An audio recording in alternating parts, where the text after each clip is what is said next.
Rightio, ladies and gentlemen, after some technical difficulties, as usual, we are live with the audio. Apologies about that. We've had a pretty exciting start to the day. First ball was a golden duck, and I got very excited commentating, and you did not hear a word of it, and I'm very disappointed with that. I would assume that it was basically as good as what Richie Benno would have done. Not really. Pretty ordinary. I was just commentating on what I've seen. But we have a lovely day here at Stoneyford Cricket Ground, the Baker's Delight Oval. Currently we've seen, this will be the fourth over. Mark Kent second here, coming on from the Swanmarsh Road end. Currently we've got Jared Groves in and Regan Monaghan. Jared Groves is the informed batsman of the competition, so we will keep eye on him. Hopefully today, for the Alvie fans out there, we'll see some runs, and quite the opposite for the Stoneyford fans. But either way, we want to see some good cricket played today. That one's pulled away nicely. That one was just a little bit short, and Jared Groves has taken full advantage of it and struck that to the boundary briskly for 4, and that would bring us to the end of the over.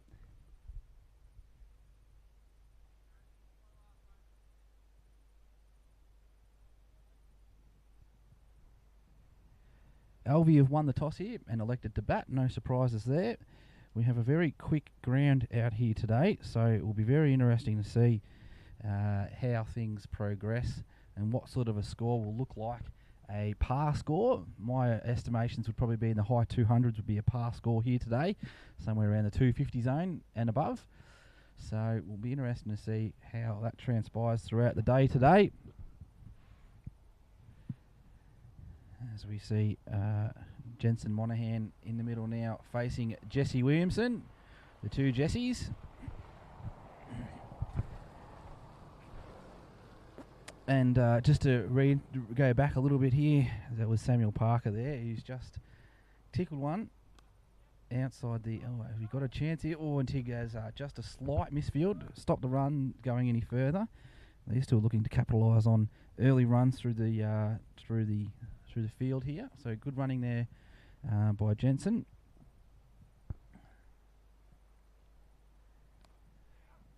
As I said, the first ball of the day was a golden duck, and that's removed Samuel Parker from troubling the scorers at all today.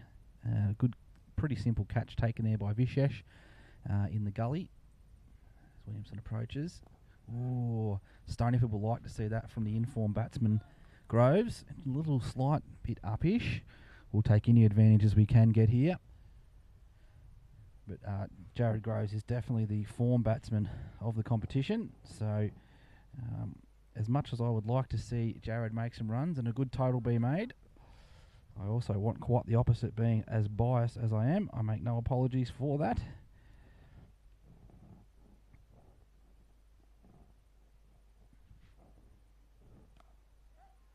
We look to take a run here. Could be a chance here if it's a direct hit. Oh, great fielding there. I think that was Tig, or Tig, as we call him. A direct hit there, and would have umpire Bruce Boyle would have had a decision to make. So as we quickly zoom in on Jared Groves, currently this year he's made 630 runs with a batting average of 45, high score of 136. He's also pretty handy with the ball too, with 20 wickets taken. His high score coming against City United in round number... Let me pick that up. I can't find it, as usual.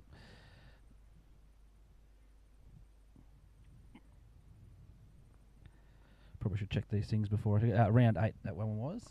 So, maybe a little while between drinks. His last few at-bats in the CDCA Division 1 was 59, 14, and that big score from City United. So a dangerous batsman, Jared being the one with the red helmet on here today. Nice and full here from Kenty, and just the young fella there in Will Darcy. And he's pushed that one to mid-off there. Young Will Darcy here, his first game here today. Congratulations to the young fella. His first game for Stoneyford today. He's worked hard all season to earn his right to play for the Maroon Caps. As we see one that was just tight, slightly short, and Jensen Monahan has given that a good old tickle to the boundary line. A couple of bounces and into the fence there. So only slightly short, but these two batsmen here, Jensen and Jared, if you make a mistake, they will capitalise on it quickly. So we really need to see some people on their game here, especially with ball in hand. Stoneyford electing to go to a pretty standard field here. With Kenty, they've got elected for having the first slip, a gully, a point. They've got two covers in place at the moment, a shortish cover and sort of like cover point, I suppose you'd call it. Oh, and looking to get off strike here. Really good cricket here from Alvie here. And Jesse Williamson maybe came into shot there. Had a half a chance there to run out. Good backing up there by the young fella Will. As we mentioned, Will mid-off, mid-on. As we see a change here. We've pulled first slip out, and we've got basically two mid-wickets now. So we've got a short mid-wicket and more of a deeper, sort of more, maybe forward square leg, I suppose you might call it. And then we've got a backward square leg as well, maybe a little bit deeper than backward square leg. So reasonably standard field here. Stoneyford have obviously noticed that Alvie are looking to take advantage of early singles in the game here. So they've brought in a cover and a mid-wicket, both in the short positions. So looking to maybe curb that a little bit as that one gets comfortably taken in the gully there by Guyan. So that'll bring the end of the Mark Kent over from the Stoneyford, the Swanmarsh Road end. Now we'll see Williamson again, I'm assuming. Yes, we will. From the Power Tower end, as we've come to call it today. Today brought to you by Kelly Civil Construction. Thanks to Christian and the team there at Kelly Civil Construction. They do a great job. We really appreciate their support this year. Their gold membership goes a long way in supporting the club. We really do appreciate it. So a big thank you to those guys out there. As Williamson approaches here for his third over. Oh, probably got away with one there. A little bit more leg side-ish or leg stumpish. And generally we see most batsmen take advantage there, at least for a single.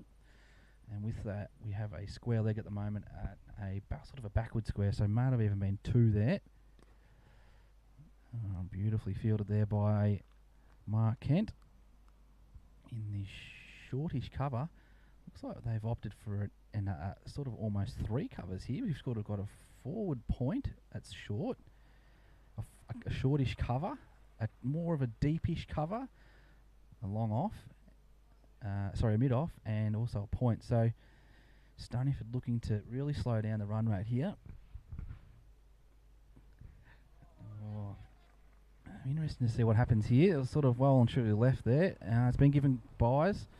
I did just miss there. There's one of my favourite men in the world, Grant Brewer, drives in the driveway. Hello, Mr. Brewer.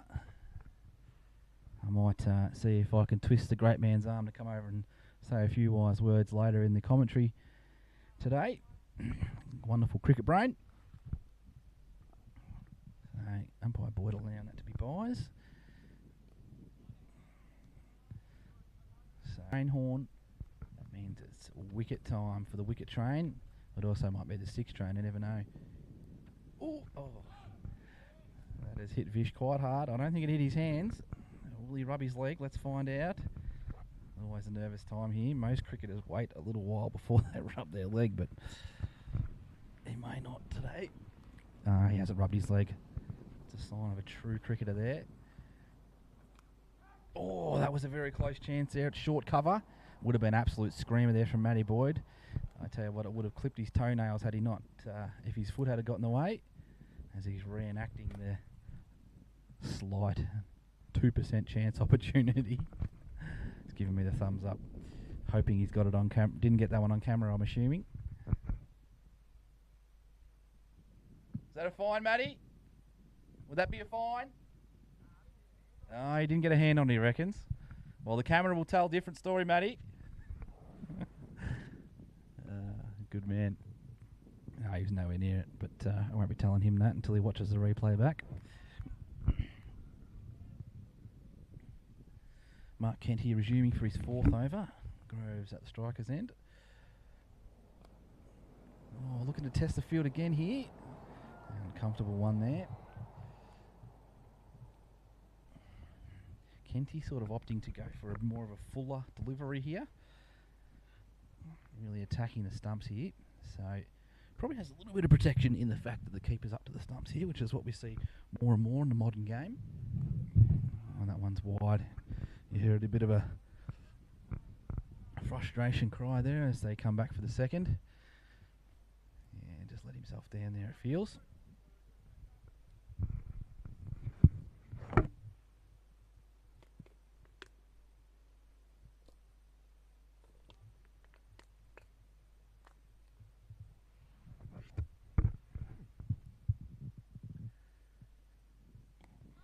Beautiful defensive shot there from Jensen.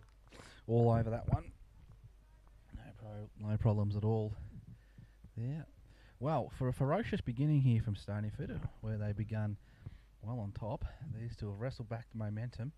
Look to be scoring quite freely with singles and also taking advantage of any loose deliveries.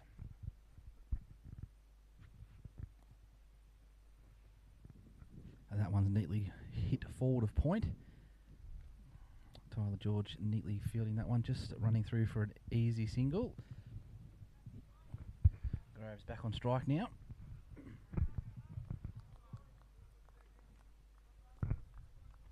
If anybody would like to send a message through to myself, a bit of a shout out if they want it.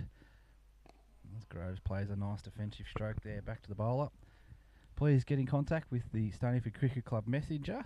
More than happy to answer any questions and provide feedback. All negative feedback will be ignored. Not really. Give it up. Dish it out. I love it. And that one's nicely left there by Groves and his forward defence. And that'll be end of the over here. Umpire Boyd, again, umpiring out here at Stoneyford. I think this might be his 4th in 5th weeks. Very experienced umpire.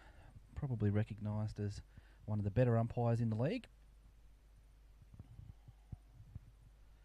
His brother Gary is an umpire also. Umpires is in charge of the umpires.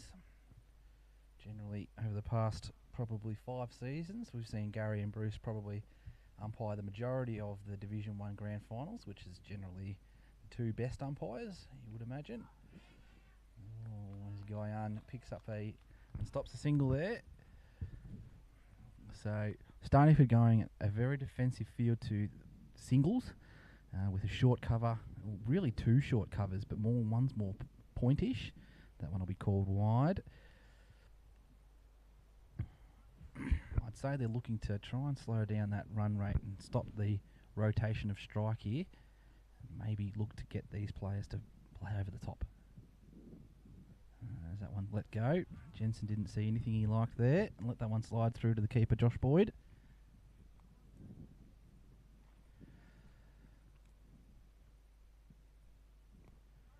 Well, that one's probably pitched more on middle stump there and pushed away to our first year player, Guyan. Currently fielding at a pretty traditional mid-wicket.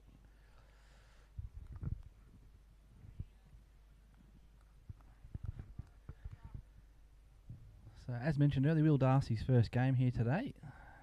Boys,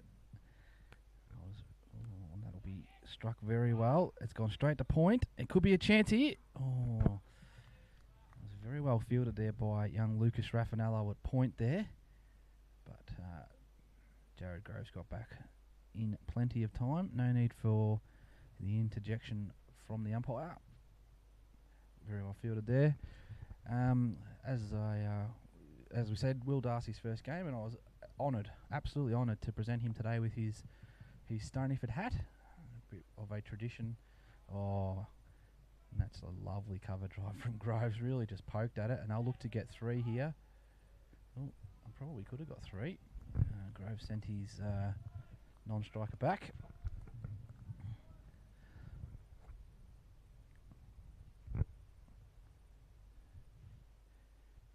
bestow me the honour. Yeah, absolutely thrilled to have that honour today, to be handing Will Darcy his cap. So wonderful family too. Luke is his dad, plays Division 3 for us. Very much appreciate that family being at the club this year. They're a wonderful family, and they are most welcome.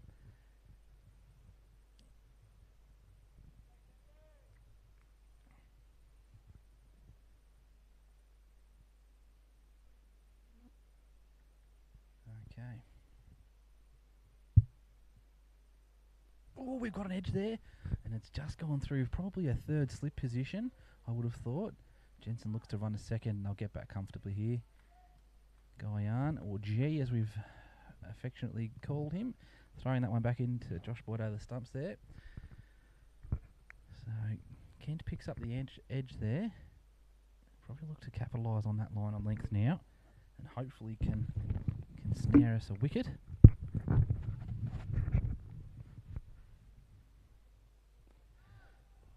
And after the edge, we see a very defensive shot from Jensen. Slight breeze here today, nothing that will really affect the cricketers, I wouldn't imagine. More likely we'll see a bit of high UV. G'day boys.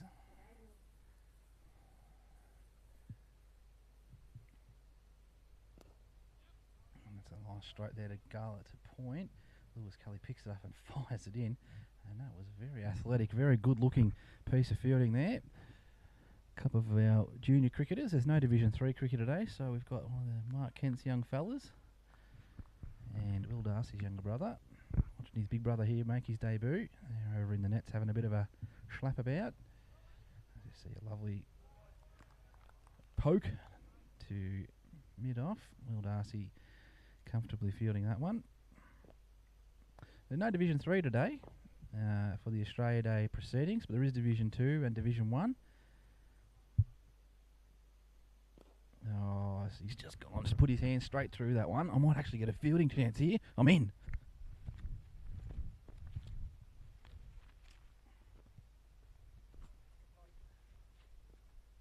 One of the better throws in you'll see from the fence there. It's a shame the camera didn't catch it. The commentator got out of his seat to get that. Just a slight bit full. Jared Groves just throwing his hand straight through it, and he's put that straight over mid-on's head, and that's 4 runs. Real low risk batting there from Groves. He's an absolute delight to watch bat once he gets going. Shout out to his mum Jenny. Hello Jenny. Hopefully she's watching today. One of the most lovely ladies there is in cricket, and also your local Colac Baker's delight. Jenny's been there for it'll be over 20 years now, and tell you what, some of those hedgehogs and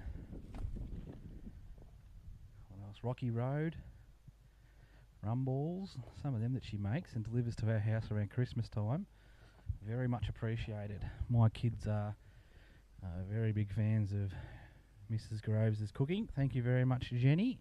I hope she's listening today.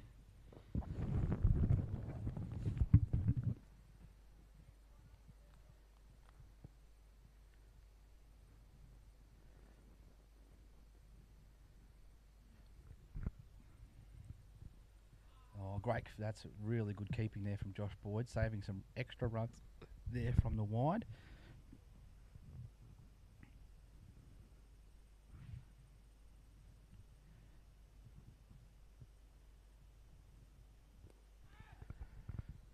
Defensive stroke there, just push back to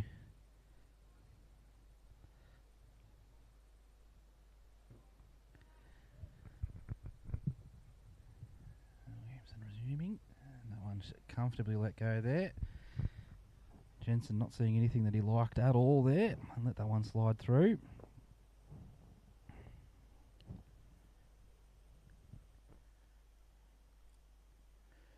Same again, that line not tempting Jensen Monaghan at all to have a go at.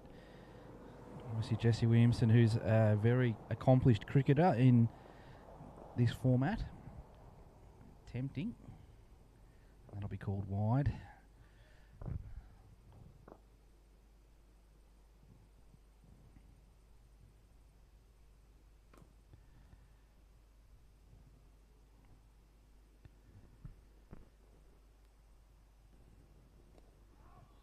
little straight up and defensively played there from Monahan, who's listed as the wicket keeper today. So is Jared Groves and Sam Parker. Now, I filled out the team sheet on My Cricket, so I would say that that is probably my fault. And we won't be telling Miss Moore about that one. Now, scorer extraordinaire. So once punched back to the bowler. Ooh. Really looking to capitalise on singles here, Alvie, which is really good cricket to see. I really do enjoy two batsmen that are switched on every single ball, looking to capitalise on every ball, every opportunity. So I'm really enjoying this partnership so far between Groves and Monahan. They've really wrestled back a lot of momentum here from Stoneyford. So that's really good to see. Looks like we're going to have a change of bowler here. It's our Lewis Kelly, who is absolutely has all the talent in the world, and his best ball is about as good as you're going to see as a fast bowler. And, skipper Josh Boyd throws in the ball now. As we walk into, I'd say this must be the 11th over of the day. Kenty's spell ending with 5 overs, none for 23.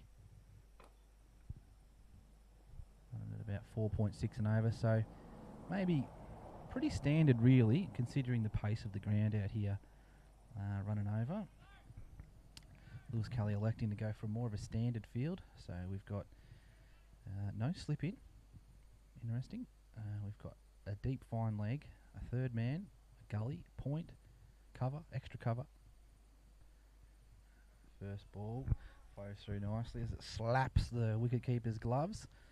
Lewis will like to see that first up. Mid off, mid on, a forward square leg, which is Jesse Williamson, who's got a lot of territory to cover out there. But if any man's up to the task, he is the man.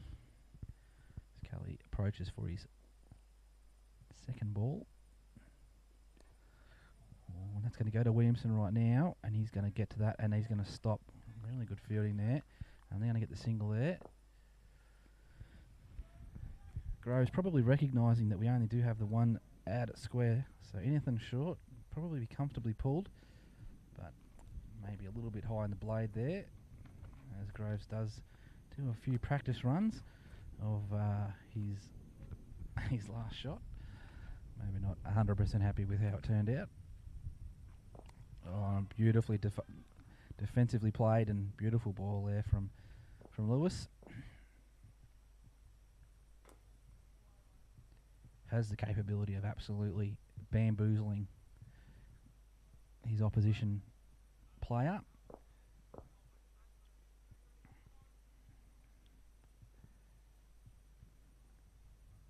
Oh, and it's got an edge there. Probably gone through to second slip. Probably would not have carried. Gone through to a third man. Guyans whipped around very quickly. Little G, and had that into the keeper as soon as you're going to get it. And just a single there, but he's got the edge, so he'll be very happy to see that edge on Jensen.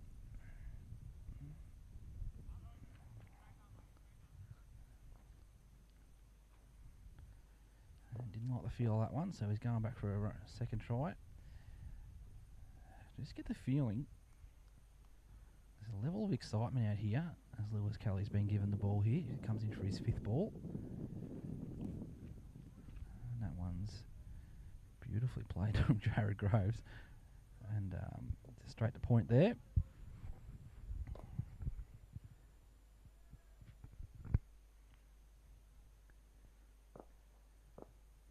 The final ball over here. Be interesting to see how he goes about it. He changes it up or just line of length again. Oh, maybe just line of length, stock standard. And as the Stoneyford boys get around him there, that was a beautiful first over there from Lewis. Couple of runs from it, but absolutely brilliant start there from Lewis to get us off to a start of his spell here.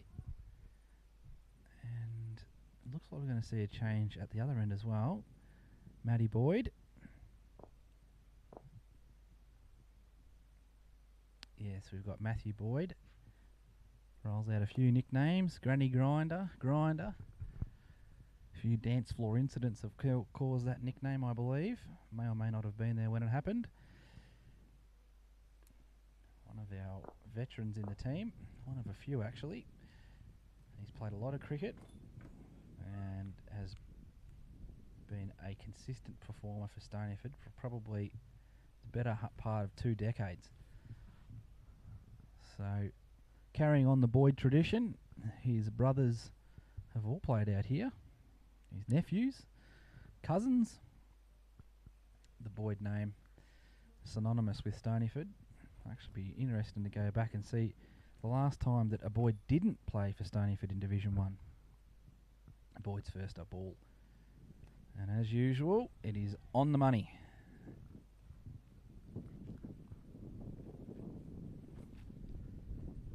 Good old Matty Boyd. His young son Ollie turns 18 in March. And I remember when he was born. So, times do tick along. Second ball.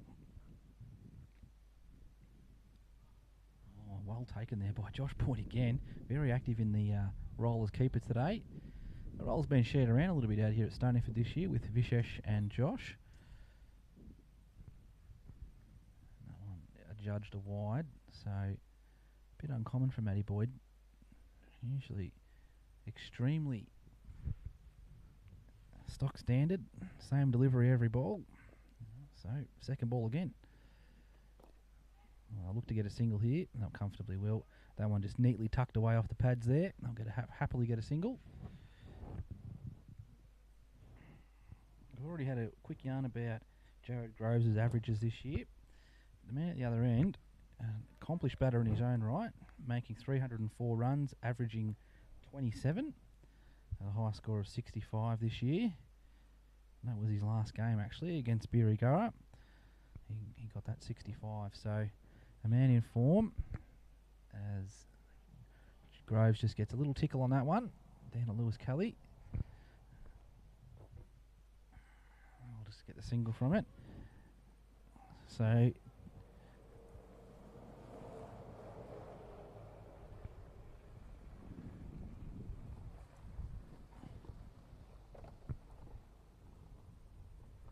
Jensen in his career, his best form is probably right now for the season. As I'm looking down his scoring orders here, as they hit that one nice and quickly to mid-off. And Will Darcy there fielding it well, saving 2.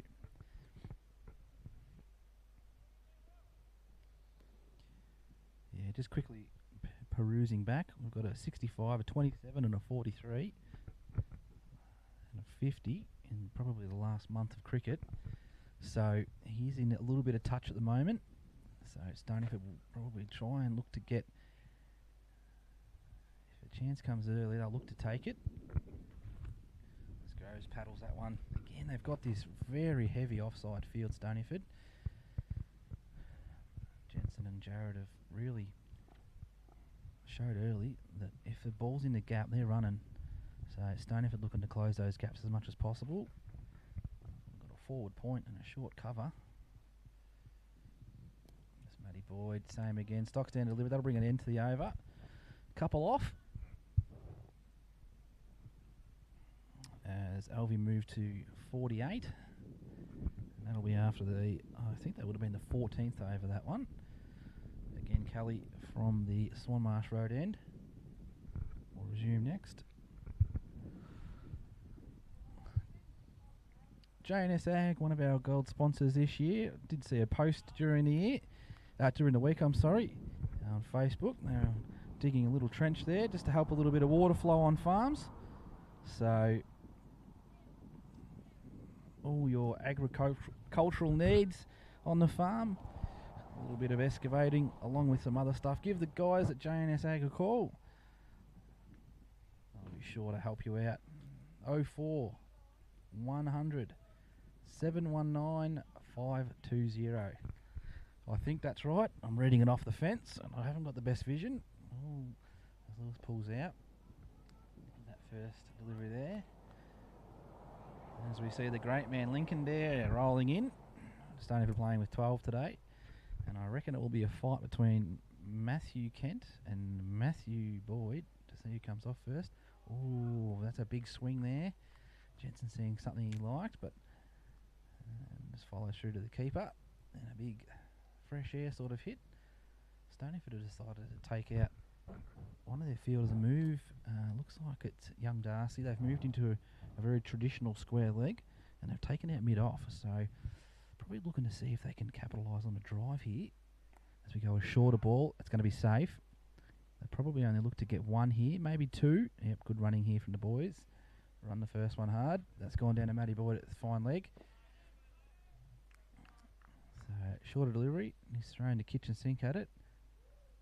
So Stoneyford obviously decided we're going to take out coverage in our forward drive in the V, so to speak, and we're going to put some protection in square of the wicket. Maybe draw a shot out here that he shouldn't play. Nice defensive shot. Nice loud no. That's what we like to see.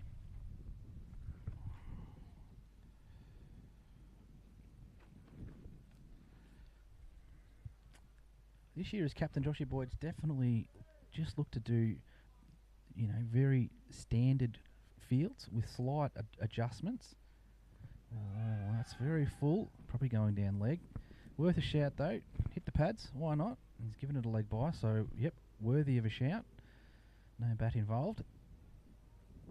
As I said, Josh Boyd he's very traditional in the way that he's done his fields, with some slight tweaks. He has given a lot of thought to different batsmen that he has on strike. As example today, I haven't really seen this type of field before, but willing to change around. As that one's basically throwing the batsman there. And if you're not going to hit the stumps, hit the batsman. That's what I was taught.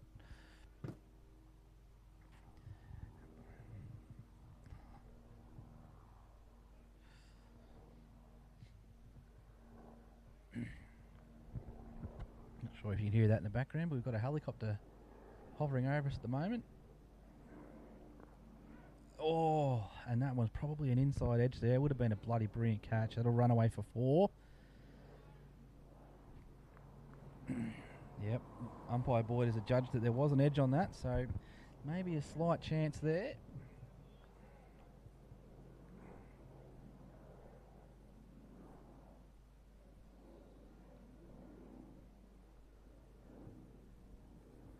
A couple of our junior boys walking by. Any words of wisdom, boys? Not today. Maybe next time.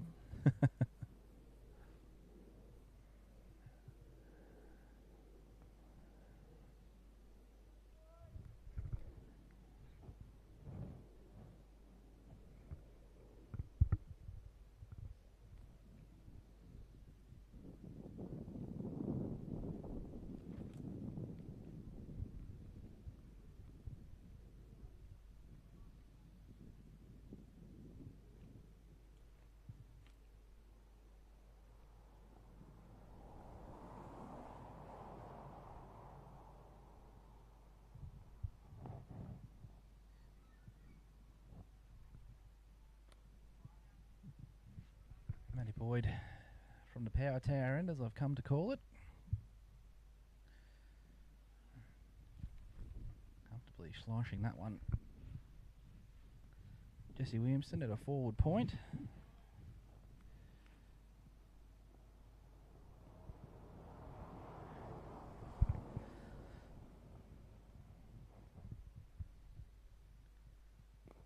Full of boys there from Matty Boyd. Look at going to get a single here. Beautiful fielding there. Geez, these two are running between the wickets quite well. It really does add up. By the end of the day, you've probably got an extra 20 or 30 on the scoreboard, just because you just that game awareness to be present every single ball and capitalise on any misfields or slight gaps. Non-striker obviously being the most important one. On-strike batsman, Matty Boyd. defensive strike there. It's very much keeping the Stoneyford boys on their toes in the field too, so just great cricket to see, really.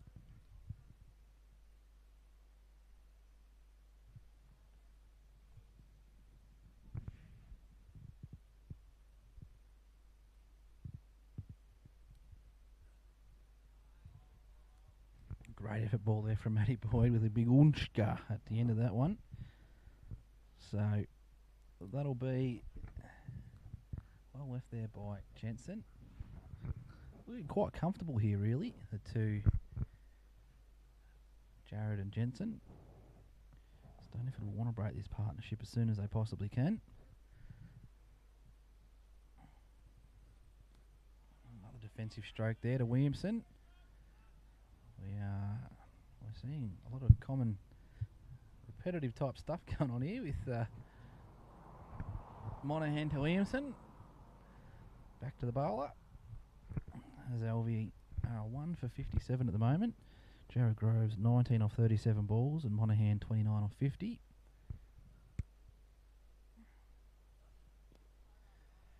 Another defensive shot there, and that's a really good over there from Matty Boyd. I think you'll find that one was a maiden, which is the first for the day. Stoneyford will want to build on that. Lewis Kelly up the other end now. Lewis taken 20 wickets this season so far, with an average of 20. So every 20 runs, the man takes a wicket. A bit of a deep dive into Matty Boyd. So Matty Boyd's taken 17 wickets this year, with an average of 19. So same again, every 19 runs we see him take a wicket. Mark Kent has won the argument between Matty Boyd, I said Matthew Kent earlier, between Kenty and Boydie. Lincoln Dare struts onto the ground. Looking like he might have a Sun Gold Cup shirt on.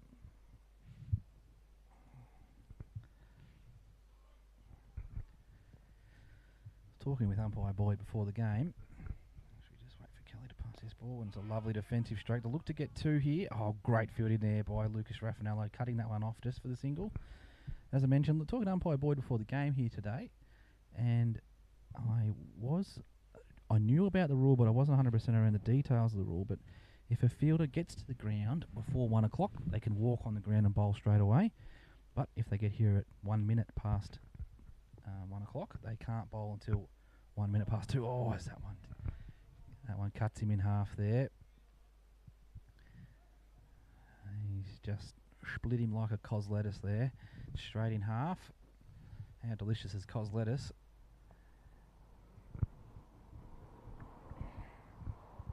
And that'll give Stoneyford a little bit of hope they can break this partnership. As we see a nice defensive shot. Great fielding there by Lincoln Dare. A chance here. Oh!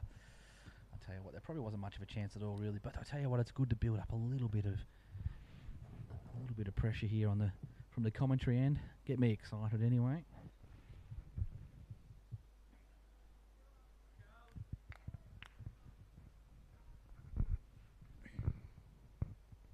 Kelly to Groves.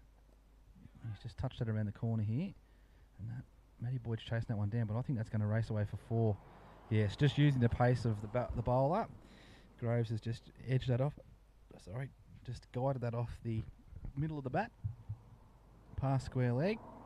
Betting fine, probably a bit too wide for fine leg, and that's raced away for 4. Just using the pace off the bowler. Fine shot, very low risk and high reward. So, Stoneyford telling Matty Boyd, stay a bit wider, fella. We don't want to see that shot again. That one's hit crisply to Tyler George at cover. So we've got a sort of a very similar field with some slight tweaks again. So we've sort of got a backward point, a forward cover point, I suppose, and a shortish cover. Probably a little bit more traditional, but there's no mid off. As they just drop that at the feet and run, and that was a very good fielding effort there by Jesse Williamson, who would be the pick of the fieldsman out there. And the two Alvie fellas get back.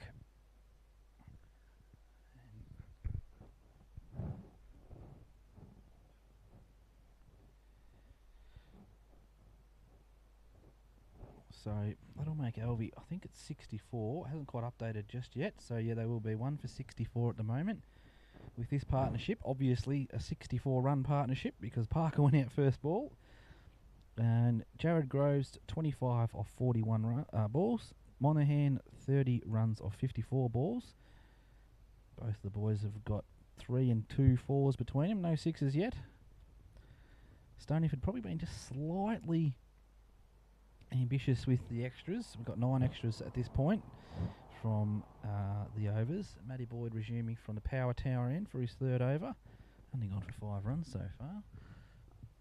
Hope I didn't jinx him there. And lovely defensive stroke there from Groves. Might just do a quick whip around the ground thanks to Otway Optical. So we do have 2 games on this weekend. One of those 2 games will be played tomorrow on Australia Day, Colac versus Beery. But we do have another game in progress, City United versus Illawarra, which will probably decide who finishes 5th and who finishes 6th. And currently, Matty Boyd. Oh, there could be a chance for a catch here, and it is. And that's the removal of Groves there. Matty Boyd has just gone line and length, and Groves has tried to capitalise on it and throw his hands through it, not really getting a much of all of it. And it looks like Dom Dare has taken another catch for the season of Groves. One was off my bowling, that's why I remember it. And that'll be 2 for. We'll get back to around the grounds from Otway Optical in a minute. And that'll be 2 for. So that will make it 2 for 64. As Matty Boyd picks up his first wicket here. And that'll be the removal of Groves. So Stoneyford will really be absolutely over the moon about that. Removing Groves. It looked like he got a start on 25. But that'll be the end of the Groves innings. And we will see. I'm pretty sure he was captain at one stage. We'll see Andre De Lorenzo stride to the crease, one of the veterans of the league. An absolute gentleman of a man as well. School teacher. He's got his own business now as well. Fitness gym. If anyone's in the listening out there would like to participate. Andre's your man. Dre, as they call him. And one of my favourite cricketers that doesn't play for Stoneyford is this man batting. So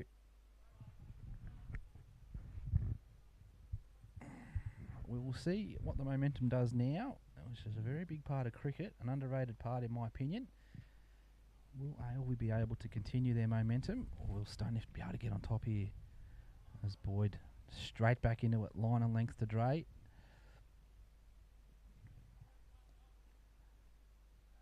Pretty a stock standard catch there, really, from Dominic.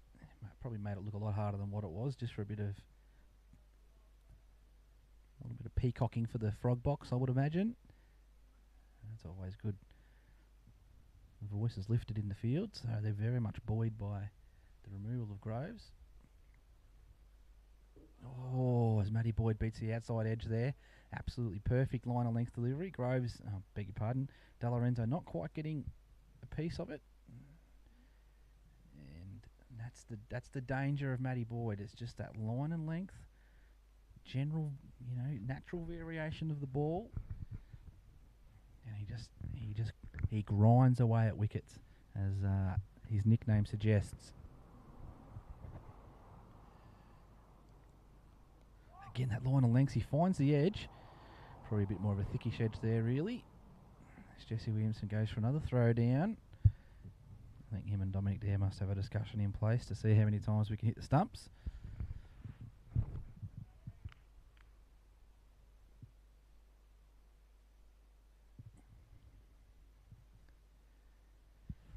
No run from the over just yet. Hopefully I haven't cursed him. Oh, mix up here. Bowler. No, they're going to get back safely. Obviously, De Lorenzo is not in the same mindset as Groves and Monahan were earlier, and has been sent back. So, and that's what a change of batsman can do. A wicket and change of batsman, and we can see that you're just not quite in sync, and a slight mix-up, bit of confusion, and it's brought the field into the game. Absolutely no chance to ever run out, but we'll, for the sake of commentary, we'll pretend, hey?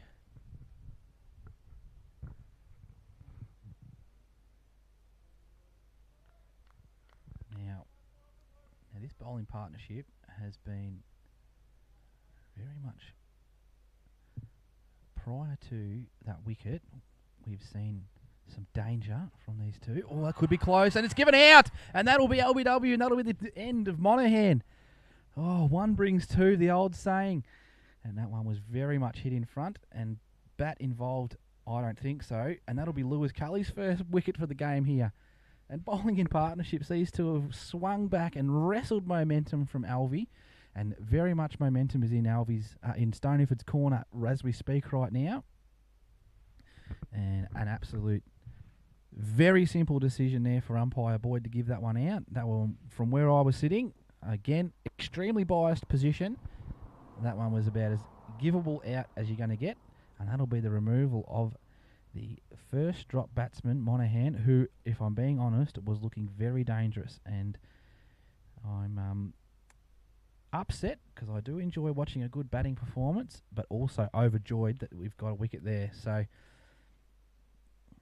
Stoneyford look like they've wrestled back momentum here in this game.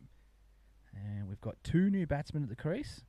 Lorenzo probably be a bit taller than the current batsman we've got walking out at the moment, and I struggle to pick up who these blokes are until their name pops up on the scorebook, so I apologise to friends and family of the gentleman who's walking out to the middle. I am absolutely useless at picking up who it is.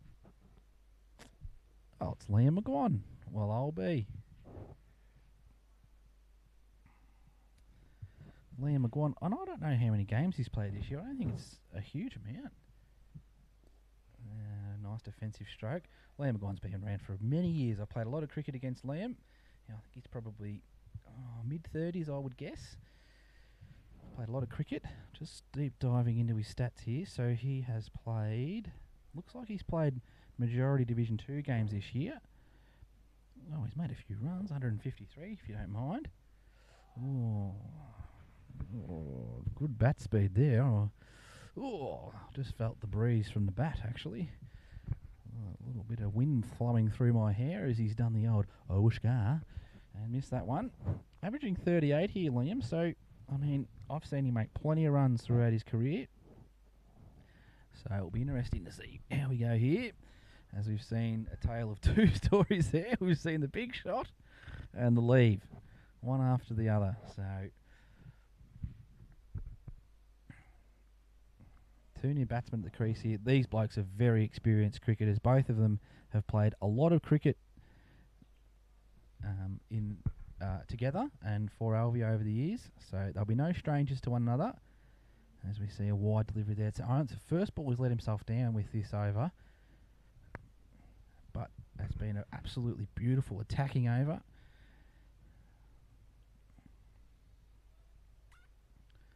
Oh.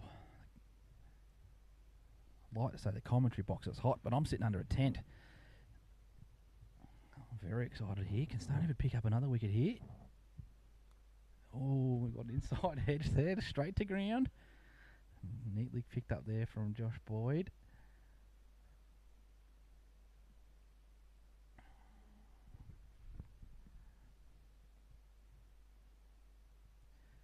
Can Alvie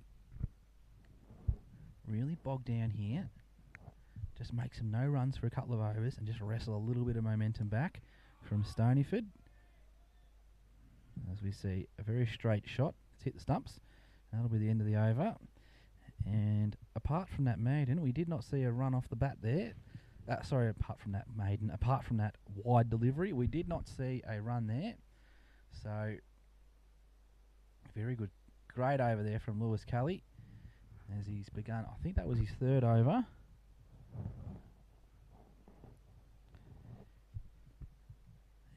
And he just looking like he's just settling in just nicely. That was his fourth over, by the way. Just settling in nicely to rhythm. And it's been rewarded by the removal of Jensen Monaghan, who was on 30. He got a start. He did all the hard work, getting himself to 30. He'd faced 55 balls. And then just the straight one. Straightened up on him and wicket. Matty Boyd here. As Josh Boyd whips the bails off.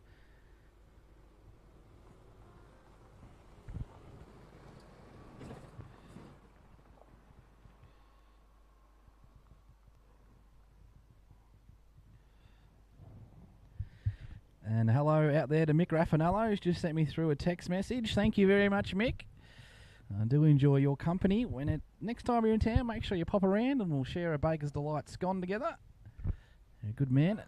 As we see there, just on leg stump, and that's just neatly guided away, and that's going to get up for 4 as Lewis Kelly provides chase.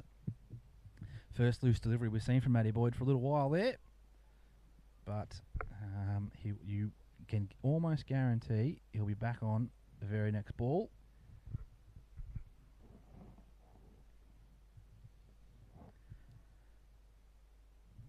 Mick Raffanello's son Lucas is out there playing today. Lucas had a bit of unfortunate news this week with his car getting stolen, so no toot toot chugga chugga big RAF car. Geez, I'm funny. Yeah, poor old Lucas got his car nicked this week, so poor old Lucas. Sorry about that, Lucas. Mick Raffanello, I reckon the last time we played together was a grand final.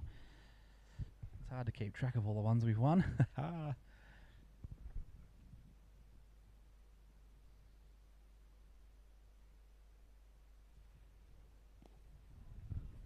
as predicted, Matty Boyd back on song straight away.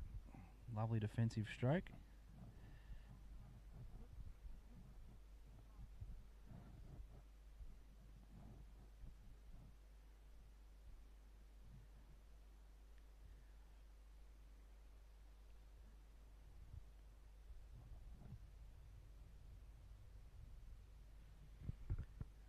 Boyd to De Lorenzo. De Lorenzo just neatly tucks that one away to that forward point position there. Jesse Williamson seems to be an absolute magnet for the ball.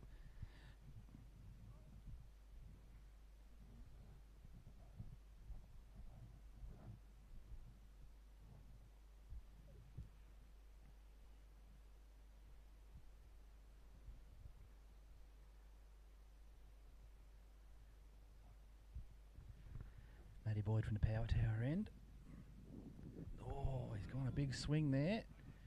It's gone straight to gully. I want it straight to gully. Vishesh has had to make a couple of steps. A little tippy tattle paddle on his little feet. Yeah, he's got that one comfortably, and that'll be the end of the over there. Just the 4 off. That one, Matty Boyd just let himself down there, just plonking that one on leg stump, and that one was comfortably guided away to fine leg for 4. As mentioned earlier, it'd be interesting to see what Alvie decide to do here, whether they just stick in and dig in and try and wrestle back some of this momentum. Because it is a game of momentum in my view, cricket. And when you've got the momentum, it's easy, and when you don't, it's bloody hard. So you want to try and keep that and get that momentum as much as you possibly can. As we see Kelly resuming from the Swanmarsh Road end. And that one's just comfortably left there by Liam McGuan.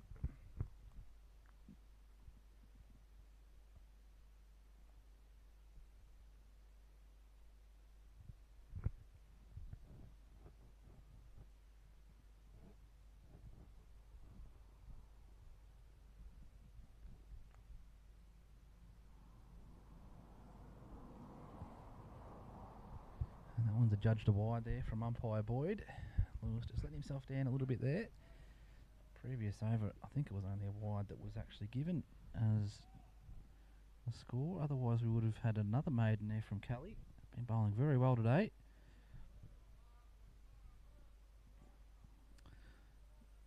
I'm not sure if you can hear the fieldsmen out in the ground there, but they're very much encouraging Stoneyford, encouraging one another.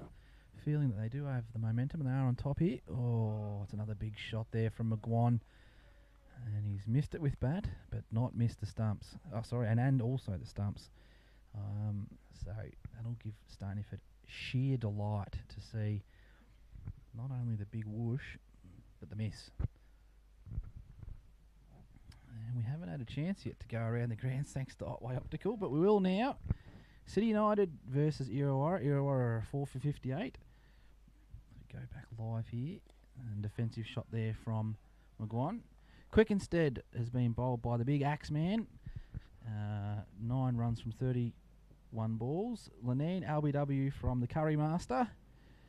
And he's been didn't trouble the scorers at all today. Made a duck from 8 balls. Bryce McDonald still batting on 17. That must be Charlie McGuan, yes. As we see a lovely shot there, just tucked around the corner there to square. They'll look to get 2 here. Perhaps even a third on the arm. It is Williamson out there, who is one of the most dangerous fieldsmen in the world. Not really, he's probably the most dangerous fieldsman on the ground, but that's about it. He just let himself down slightly there, Lewis Kelly. Caden Beckett he hasn't troubled the scorers either after 3 balls. And Jack Sherman, who's currently in at the moment, has only faced the 10 balls of 3 runs, and they're 4 for 59. And looks like the wickets have been shared absolutely 100% evenly, with Ackley, Curry, Barber and Westgarth all taking 1 wicket. The other game is on tomorrow at the Lake Oval. As we see another defensive shot there to point to the gambling man Lincoln Dare. Gambler is his nickname. The Colac Division 1 Birregurra game is on at CMTP Oval tomorrow. So if anyone's around, head down to the Lake Oval and watch some one-day action between Division 1 Colac and Division 1 Birregurra for Australia Day. And that's just bowled him! And that was always a chance there with a couple of whooshgars on the fuller ball, and has collected middle stump. And that will be the end of Liam McGuan. So Lewis Kelly, nice straight, full delivery. The batsman's got not much of it at all, and that will be the end of McGuan as Stoneyford continue this consistent wicket-taking run here, and have absolutely got momentum. So a reward there for Kelly on, I think that was his 5th over, I believe. 6th over. I'll zoom back into play cricket. Yeah, that was his 5th over. So that'll be 2 for 20 from 5 overs for Kelly. Lewis, an absolute treat there, and congratulations to him. I mean, tries his guts out every week, and he's been rewarded there with a couple of wickets. So that'll be the end of McGuan. Liam McGuan, that is. And 2 runs, and that'll be it. I'm going to see a change of bowling at the power tower end as well, with Guyon Yakaputi coming on from the power tower end. Now,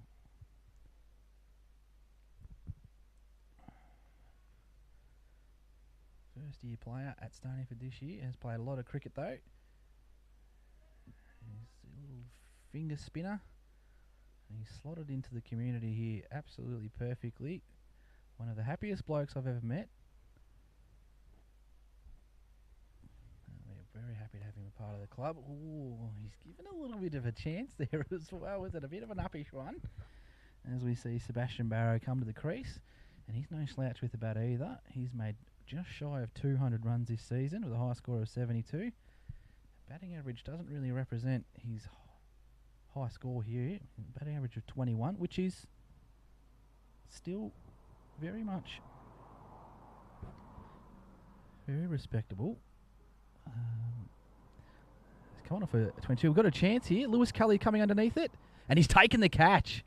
And that'll be the end of Barrow for a duck. Has not troubled the scorers at all. Lewis Kelly coming in from, well, short third man. And Guyon Yakaputi giving every chance here, and he's put it straight up in the air. And I apologise, that is Andre De Lorenzo, and a very rare mistake from Dre. And that'll be the end of Andre De Lorenzo. I apologise. Barrow and De Lorenzo look a little bit similar. So, and Lewis Kelly has taken a lovely, well, ended up being on his belly. He dived into it and took a very, very nice catch. So, I was actually had my head down looking at the phone, trying to pick up some information on Sebastian Barrow, and wicket time. So, can't be distracted here. Stoneyford have just been picking up wickets consistently, and that'll be the end of De Lorenzo. That'll be 5 for 72. So Stoneyford have really taken the ascension here, and have got themselves in a position here where they might be able to clean up, depending on what the tail can do. So, Guyon Yakaputi, little G, will think he's absolutely Shane Warne here. His second ball, and he's got himself a wicket. And that'll be De Lorenzo. He and a recognised bat, absolutely. So Armistead comes to the crease now. So Tom Armistead. Oh, we've had a little bit of a scare first ball with the woo. So that's good to see. All right, so Armistead here has been playing a bit of Div 2 and a bit of Div 1 this season. Has got a caught and bowl chance. Oh, and he's put it down. It's hit the left frying pan and just slapped straight off. And the pans must have been too hot there, and the beef has just popped straight off the pan. And Yucca put down one of the more simpler catches you'd imagine. Could have been 2 in the over. There's Armistead. Thanks the cricket gods that he's here to fight another day. You see a defensive stroke there, and that'll be the end of the over. I don't remember a run being scored, so that'll be a wicket maiden to start off with Yucca Putty. Thanks for coming. And should have been 2 wickets. He'll be kicking the dirt, I imagine, inspecting some rocks on the ground and imagining what could have been. But nonetheless, the removal of De Lorenzo is a huge momentum shift here for Stoneyford. Very remiss of me to forget to mention tomorrow, Sun Gold Cup action. So, would you believe it? Stoneyford face Alvie tomorrow in the Sun Gold Cup action, which is the Warrnambool competition. Playing for some bloody serious coin too. The winner to take away $15,000. Thanks very much. So, Colac are guaranteed of at least one of the 2 Stoneyford or Alvie teams to face off for that big $15,000 prize money. And would you believe it? Round 12 action and Sun Gold Cup action have aligned, and these 2 are going to face each other 2 days in a row in separate competitions. So I was told by Dominic Dare this morning that the winner of this game will win tomorrow, as we see a slide edge straight to ground. Lincoln Dare mopping it up like you would on Christmas Day with a bit of gravy. The winner of this game is going to win tomorrow, and that was Dominic Dare on that one. So if we see any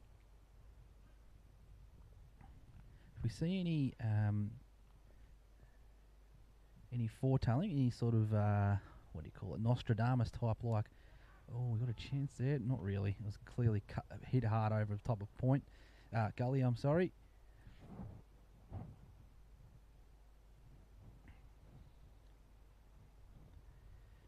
And safely down to third man there with Guyan down there.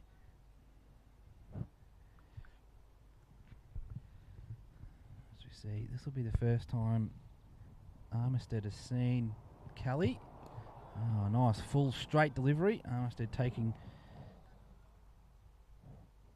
full advantage of it and poking it back to the bowler.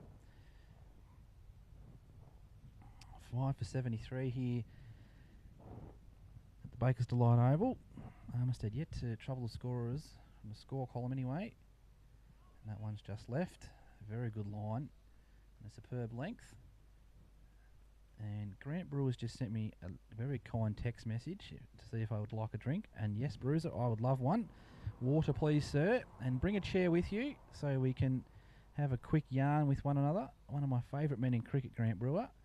An absolute wizard cricket brain. So hopefully he'll be able to join us today and give his insights into today's clash. And maybe even spit a bit of wisdom there you might be able to take home. Tell your kids about. Wide.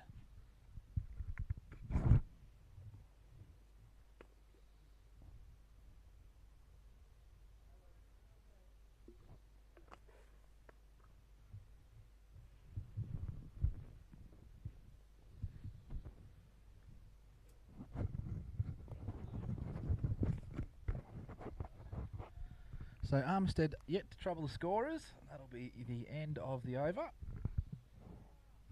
Lewis Kelly, I think there was only the one off that one, which was the 2% chance over the top of gully. I think Lincoln Dare needed to grow a foot there if he was going to catch any chance of catching that one. So Stoneyford very much wrestled back a lot of momentum here. in this game, and for a moment there, Regan and Jared were looking like they were going to score 100 apiece, and Stoneyford were going to be chasing 300. And she's a funny old sport, cricket. 5 for 72, and a very different game.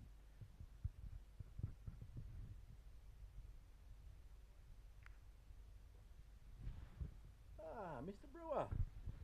Hello. Good, sir. How are you? Good. Thanks, mate. I didn't expect to see a commentary box set up here. You look very official. Good to see you, sir. Good to be so. Would you like to have a go? Oh, well, bad luck. There you are. Grant's on the blue mic, ladies and gentlemen. Oh, actually, we might have a half a chance here. Not with Matty Boyd under it running like that. Looks like he's on a treadmill, unfortunately. But anyway, so introduce yourself, sir. Yeah, I'm Grant Brewer. Commonly known as? I'll have a few different nicknames. I prefer Bruiser. Bruiser. Bruiser. Probably the more socially acceptable one that we can use on the air. Yes. Very good, mate. So, what's your synopsis of the game thus far? So I missed the first 20 minutes. Yes. But when I got here, it was Jared Groves and Jensen Monaghan at the crease. They looked pretty settled, to be honest. Yeah. Yes. They looked like they were in control without scoring overly quickly. And I think Stoneyford should be pretty happy with the way they've been able to pull this back and get a few wickets. Couldn't agree with you more. Getting wickets is always the best way to, keep the scoring rate down. So yep. Alvie have got less wickets to play with now as they come into the second half of their. So hopefully that leaves Stoneyford in a position where they can control the run rate. Absolutely, it's a game of momentum in my view, and Stoneyford definitely didn't have it there for a long time. Correct. And I was settling in for a Grove century, not to be. Yeah, he looked pretty well set, didn't he? Absolutely. And the catch that was taken was pretty well the first genuine forcing shot that he played. Excellent catch. Well, if we asked Dominic, it was the best catch all day. Yeah. Actually, Lewis Kelly took it nice. That was a nice catch too, wasn't it? It was a very nice diving I was catch. watching that from side on, and you could actually see the ball change its path on the way down. It was spinning so hard. Actually, see the ball sort of curve as it came down towards the ground. So he's done well to catch it. He's done well to catch it. He was probably half a metre too far away from the ball as it got to him, because it was starting to drift away from him. So, thankfully he's got nice long arms and long legs, and he's ended up on his belly. And big buckets. Yeah.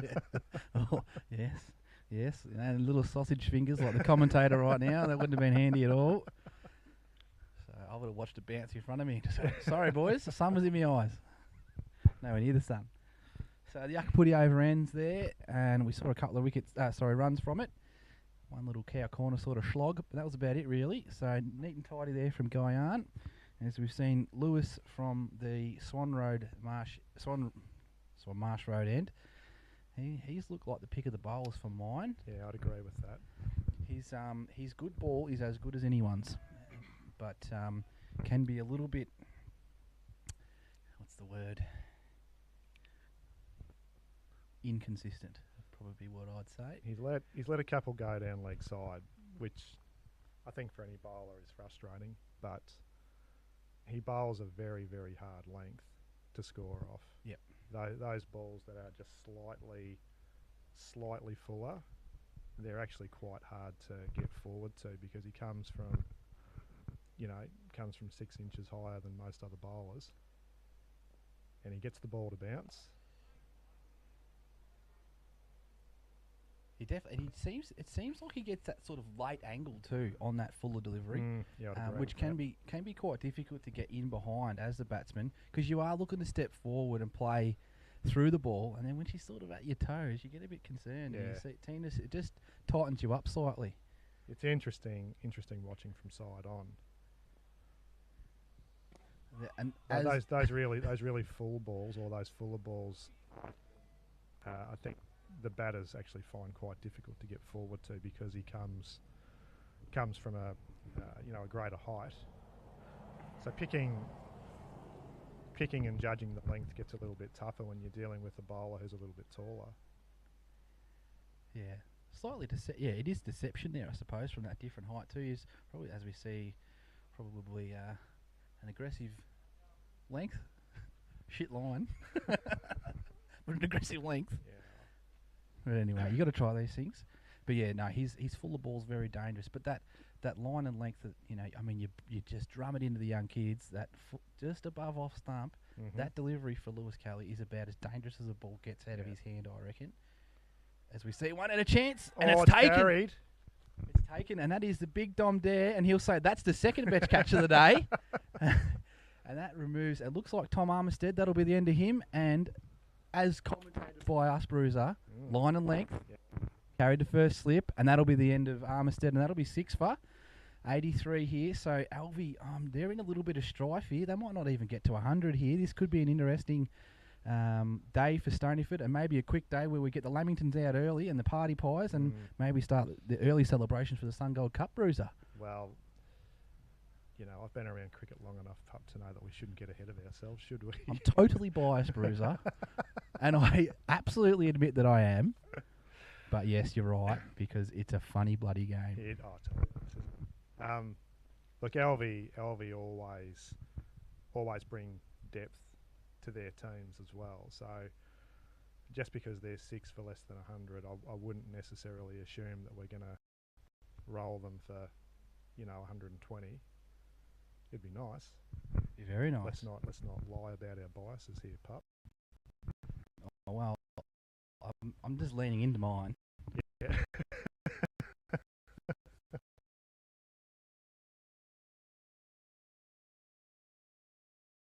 But I think this is Tim McKay. I haven't checked my phone yet. I'm useless at picking people at this distance. But I think this is Tim McKay. This bloke.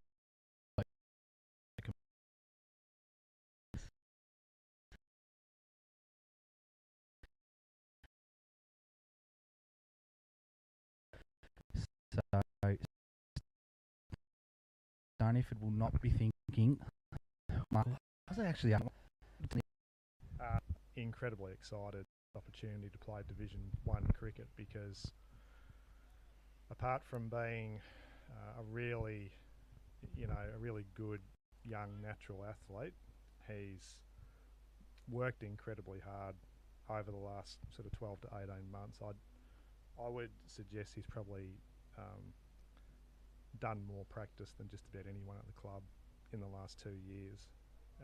So he's in that stage of his early senior development where he is developing very, very quickly, but he works incredibly hard. His bowling in the last probably 3 months has gone from strength to strength. He bowled a wonderful spell last week in Division 3, which to me suggested that he's starting to absorb some of those lessons that we've been, hoping for our young cricketers to learn. But, the thing I like most about Will is that he's a wonderful young man, very coachable. He listens to everything you say. He's got a nice father too. Very much enjoy Luke's company. And they were out here last night, so to reiterate that hard work you talk about, Bruiser, they were out here last night. I come out to charge the frog box. I bring my young daughter out, who was complaining she didn't have any chips for the ride. But anyway, we'll talk about that one later with her mother, because I shouldn't have admitted that. Yeah. But yeah, the Darcys were out here now, having a bat and a bowl. So that hard work has finally been rewarded. Yeah. And hopefully a successful career will flourish from that hard work. Yeah, look, I see a lot of big things ahead for Will in the future, because he does work hard and he deserves every success that comes his way. But today is just another one of those experiences along the way. I hope I'd love to see him get a chance to bowl today, because I think the scenario is set up for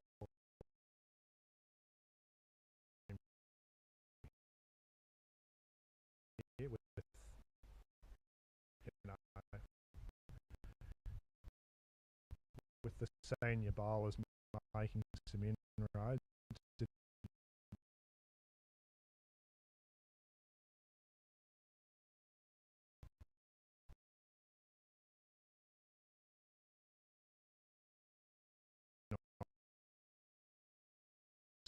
see him get a chance to,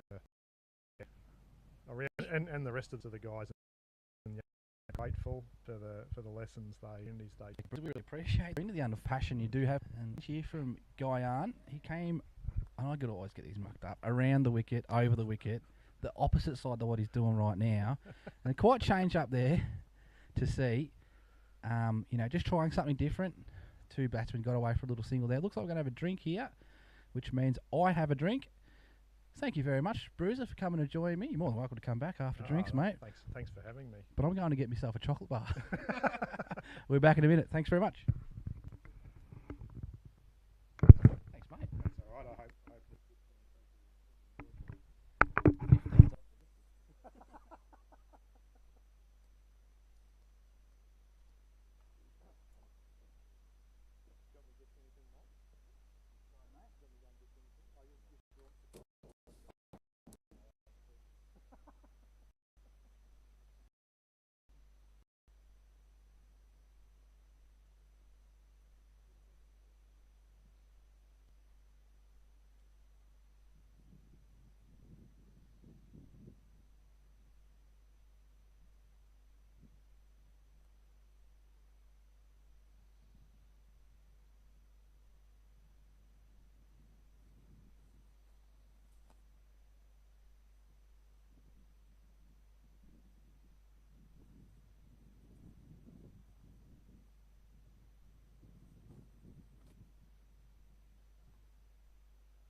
after drinks, ladies and gentlemen.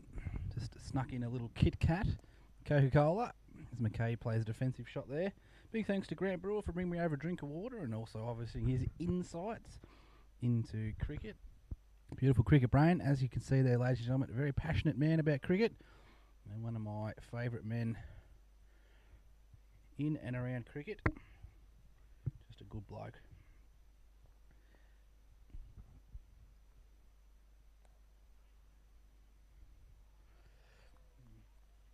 Sween here. McKay's probably played a couple of cut shots, one of them a bit lofted, which trickled away for 4. It was actually a bloody beautiful shot, really.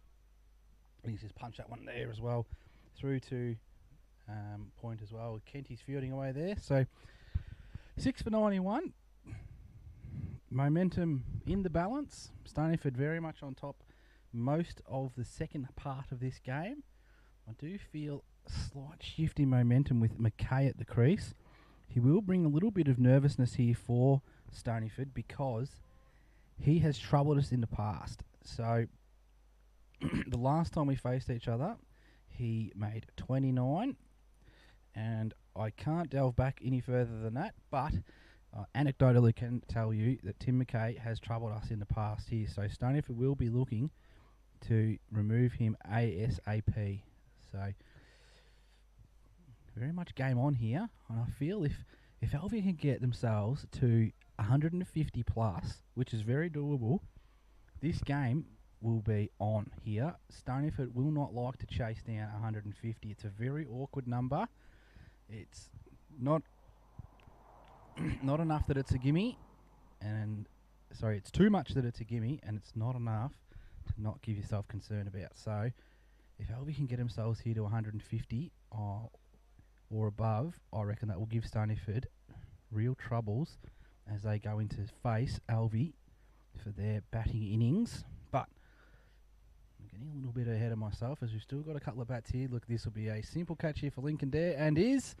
And Guy Nyakaputi takes wicket number 2 or 3. I can't remember. Don't hate me. But that was a very simple catch there in the short cover position there from Lincoln Dare. He's taken it at chin height and said, thank you very much, and given it a kiss and thrown it back to umpire Boyd. And that'll be the end of Barrow, who had a very nice little cameo there of 14 off 20 balls. And we still see McKay obviously still out there. So that'll be 7 for 92, I believe. This is a change. No, it is 91. I apologise. So 7 for 91. And Alvie here, I mean, I did say 150 might trouble Stoneyford, but look, it's going to be very difficult here. And this looks like we've got Zach Parker coming to the crease for Alvie. So McKay and Parker coming out to the crease. And I've got to be honest with you, these two blokes will not give up easily. These two blokes can bat, despite their batting position. They are no novices with the bat here, so don't go anywhere. This could be a handy little 50 or 60 run partnership, and Stoneyford will be kicking themselves if they don't get on top of these two blokes early. So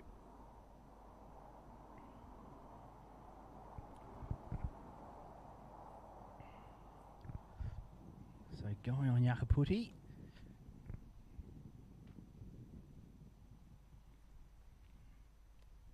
Second wicket, and that's neatly tucked away there to forward point there to young Tyler George. Tiggs, as we call him. Bit of a throw at the stumps as well, which we all enjoy a little throw down every now and again. So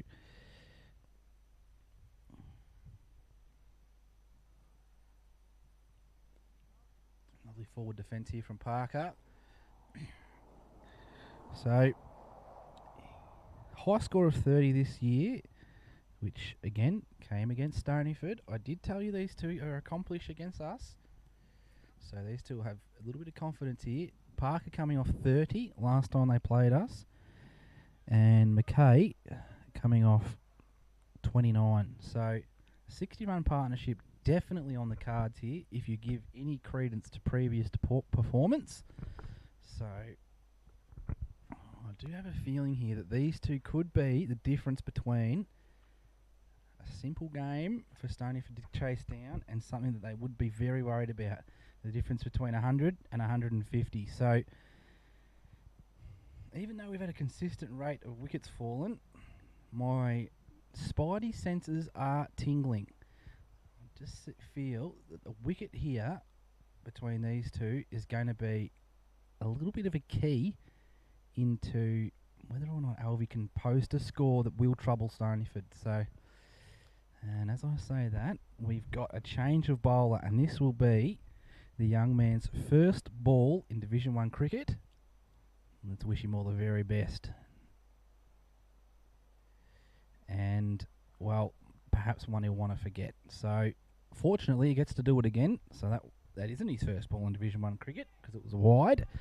So, we'll try it again. Obviously, the young fella's come up from Division 3, playing under 14 cricket for Stoneyford this year. As we've heard Bruiser talk about him, a good athlete, practices his heart out. And there we go, much better. Good line and length there. So his teammates here will want to get around him and show him every bit of support they possibly can, because in the nets on a Thursday night, he troubles the most of us. He can swing the ball, and his length is a very difficult length to play. Oh, yeah, as I just said, that length, it's a very difficult length to play. Comes from a different height than what we're used to, just because of his age. His height, obviously being just a little bit smaller. He's only 14, so, you know, and he seems to slide him through a little bit.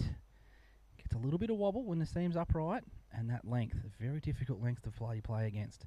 And there we go. We see another defensive shot here from Parker, and I wouldn't be surprised here if we see, technically not a maiden, but a maiden here from the young fella, which is the next best thing from a wicket. So we'll just Alt Control delete that first ball. We'll take it out of our memory, and we just want to see a nice little third ball as Joshy Boyd signals a wider delivery here. Oh, and he's done exactly as his captain has asked there. A little bit of a wider delivery, and the fielding team are very buoyed by what they've seen here from the young fella. So Will Darcy, I would say, an extremely successful opening over. Can he back up his fifth ball here with another good line length delivery? And beautifully bowled again. And the boys are very much behind him here. Zach Parker, who is a very experienced cricketer, paying very much respect here to these balls.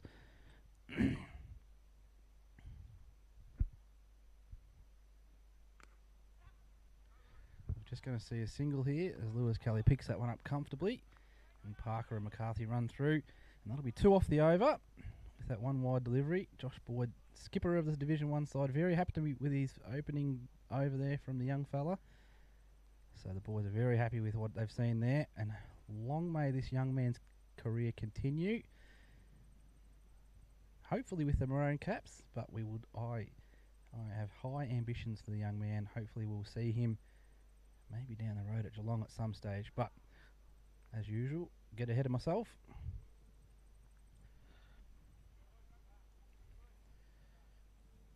So Stoneyford making, so I just might yell out the field here, brought to you by Hey Ag. Give Ray a call. He'll be able to help you out with all your ag spraying solutions. Give the man a call, he'll be able to help you out. We very much appreciate his sponsorship this year. Stoneyford look to make a slight adjustment to the field here. They've got 2 fielders out, so we've got a deep square leg, basically a cow corner. Just see another defensive shot there from Parker.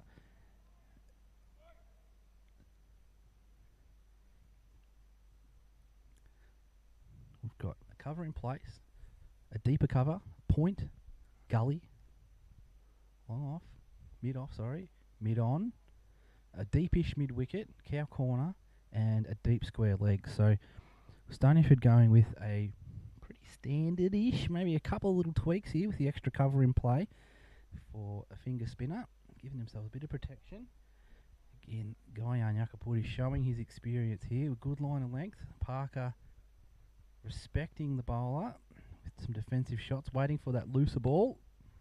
A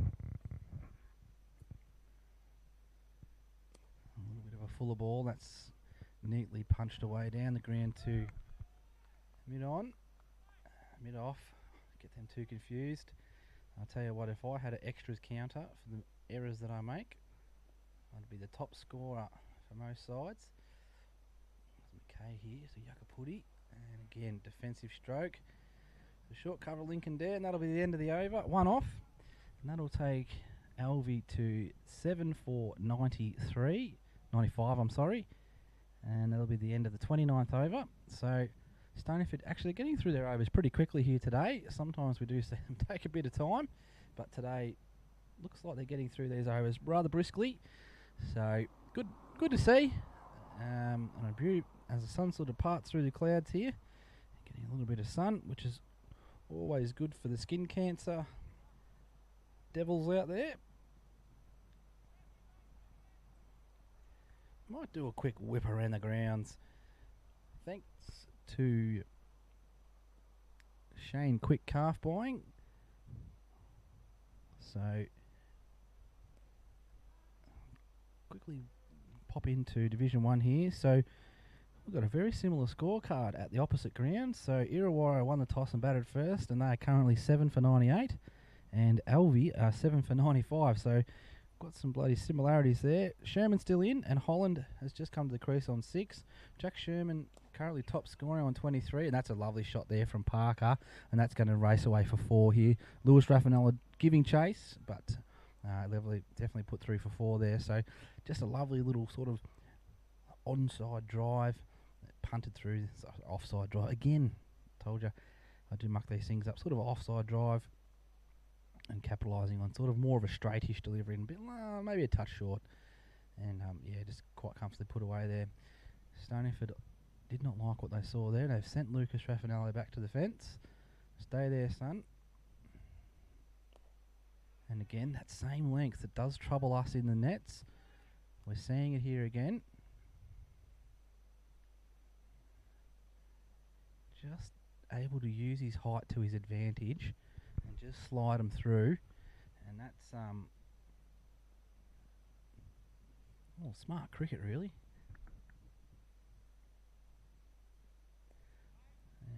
And looking there to take advantage, Parker. Maybe even test the field a little bit. But Tyler George was up to the task, fielding that one just nicely. So as we quickly look around the grounds, here we've got a gully, a point, a forward point. We've got a backward point, a forward point, a cover, a mid-off, a deep mid-on, a mid-wicket, a deep square leg, and a fine leg, and a gully as well. Obviously the bowler's there and the keeper, but goes without saying, really. So field is spread on the onside, but the offside trying to cut off the singles there. Oh, he's got a nice little edge there, but probably would have been safe even if there was a slip involved. That'll be the end of the over, and that'll be another 4. So look, it was a chance. The scorecard would read 4, but probably a chance if they had a second slip in. May have been a chance. Maybe the gambling man Lincoln there might have been the only one who could take it, being the tallest man on the field. But other than that, I think it would have flown straight over most blokes' heads. So, but Will has got the outside edge, and his introduction into senior cricket here, he has seen respect and the opposite from the batsman. So, as Parker and Tim McKay, are building a partnership here. As I mentioned, I did feel there may have been a partnership looming for the batting side.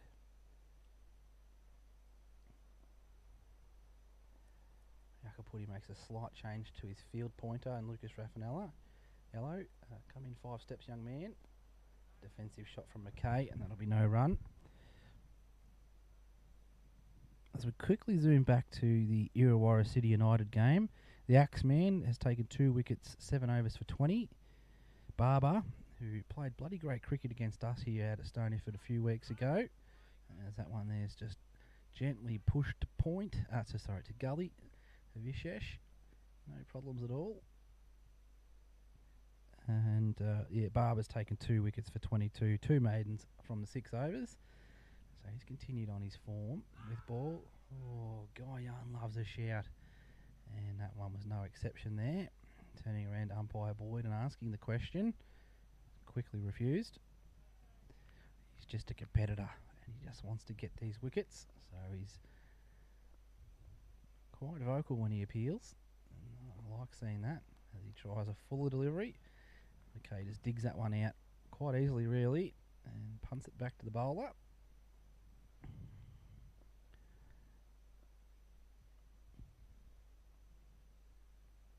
What a delivery. This could be a chance here. And I think he's taken it. He's claimed it. He's thrown it in the air. McKay hasn't moved yet. Boyd's given it out. And Tyler George has just taken a very good diving catch to his front. He's landed on his belly and done his best impression of a scorpion. Minus the sting, obviously, because he had his stinger clipped. But that removes the dangerous McKay, and the partnership has been broken. So Stoneyford have taken all but one chance here today. And as they say, catches win matches. And we've seen 3 very good catches today from Dare, Kelly, and now George. And I really feel like George has bitten the dust there, and he's licking his wounds, checking his nose for a bit of claret perhaps, as he's reenacting the catch to his teammate Lincoln Dare. Checking his schnoz for a bit of dirt, maybe some grass and a bit of claret. Seems like he's got the all clear from his teammate. And he'll be back to business as usual. So, very good catch there. McKay waiting for the umpire's decision, which is absolutely within his right to, and he should have, because it was, well, a very good catch really. And George has thrown it straight in the air after he's caught it, claimed it. So I don't think there'll be too many or upset people from that one. That one looked like a good catch, but a fair catch. So that'll be the end of McKay. Tim McKay, so he is 3 from 13 balls. Jeez, it felt like he made more there, but anyway, as we see Matthew McKay stride to the crease, the young fella, and we've had a stumping opportunity. Guyan's flown one up to him, and that'll be the end of the over with a wicket from, I think we might have had 2 runs from that over, I believe. No, it was a wicket maiden. Apologies to Guyan. Wicket maiden from that over, so that's about as good as he gets from a bowling perspective. So congratulations to Guyan there for his 3rd wicket of the day. Probably should have had 4 really. And dropped, caught and bowled chance. And they hit the frying pans, bounced off, but that's cricket. Got a bit of a crowd here today. Plenty of cars have parked up around the ground. A couple of Alvie supporters and our faithful Stoneyford supporters. We appreciate you all. Thank you very much for coming. And the 6 supporters who are watching on YouTube, hello to you. I think 6 is probably an optimistic number because I believe I'm one of them. But anyway, as Will Darcy goes forward and just punted across there to mid-wicket. We're going to see a slight fielding change here. The 2 Dare brothers, Lincoln and Dom, have decided to make a change. And the change is swap. So Dominic has obviously seen something that he likes. And he's got the gambler out of there. I think it's probably got something to do with an edge. The gambler being a little bit taller. And we're just seeing a very easy...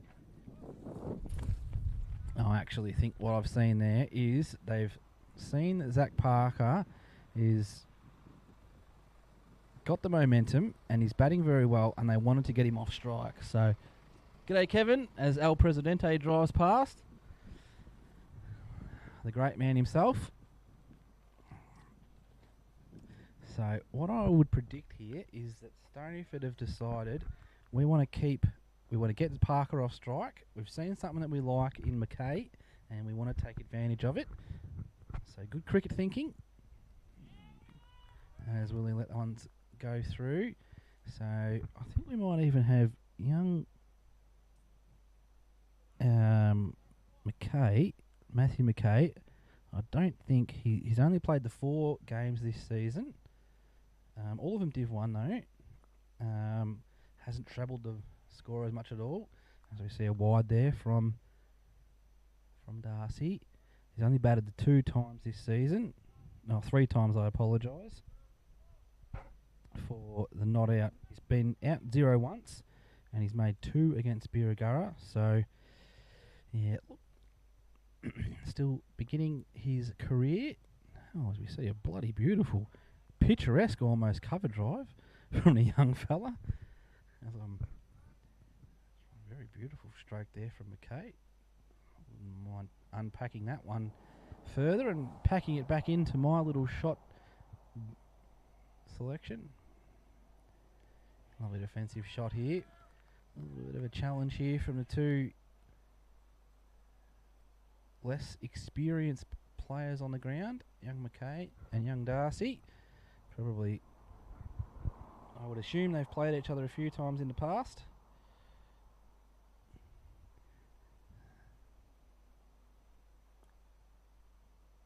Nice full ball there on the stumps and beautifully defended there. And that'll be the end of the over. 1 off, and that will be 8 for 104 with Stoneyford very much in control here.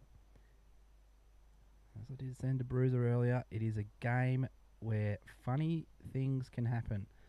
So Stoneyford will really try to sew this one up quickly, get themselves out there in the middle and chase these runs down quickly. But I've seen some weird things happen in cricket, and you just never know.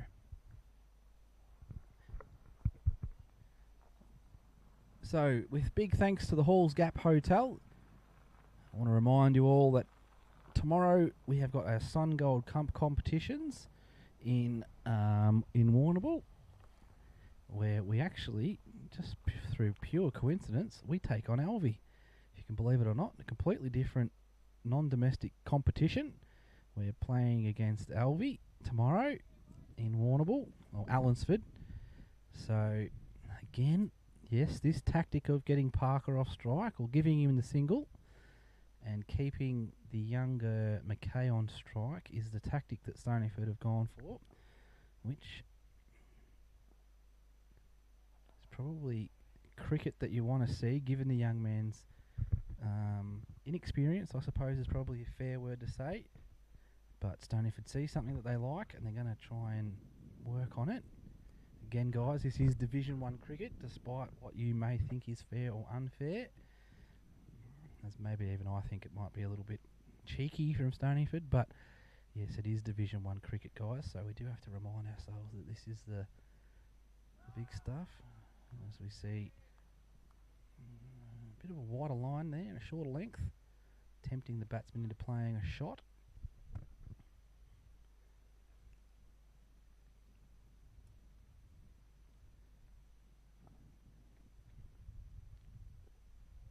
Well kept out again there from McKay.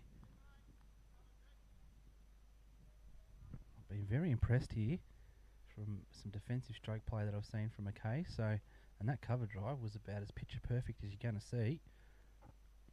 So, as we see a quicker delivery there from Guyan, that'll be just 1 from.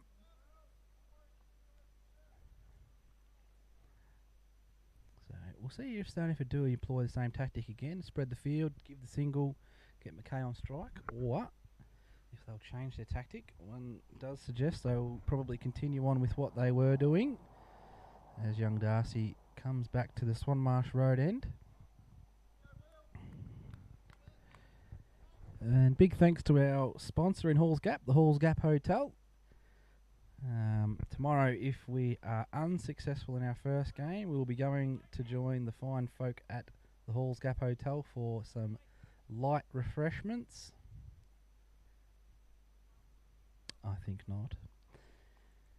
If we are to win the first game and play in the final, we'll come home and we'll have to make another trip out to the Halls Gap Hotel at a later date. And it does look like here Stoneyford are going to allow the single and give 5 balls out to young McKay. Again, you can criticise the tactic or complain about the tactic, but this is men's Division 1 cricket. So I think that'll be my last comment on that. So Stoneyford looking to attack the young fellow. Maybe put a little bit of pressure on him. Lovely defensive stroke again. Bloody been very impressed here from both bowler and bat. Definitely got the defensive strokes down pat. Young Darcy's line of length is faultless at the moment.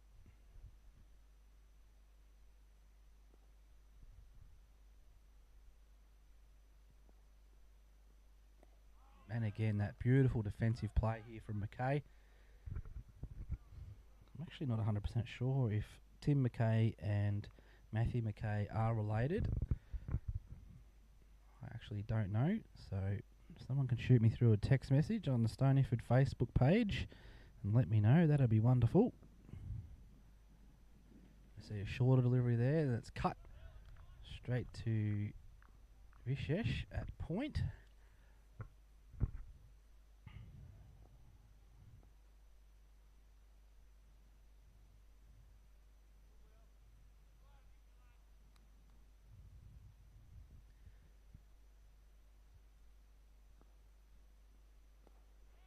Lovely, that cover drive that McKay's brought out a couple of times here. Absolutely textbook. Front foot forward, full face of the blade. Make sure the camera sees your paws. Beautiful cricket here.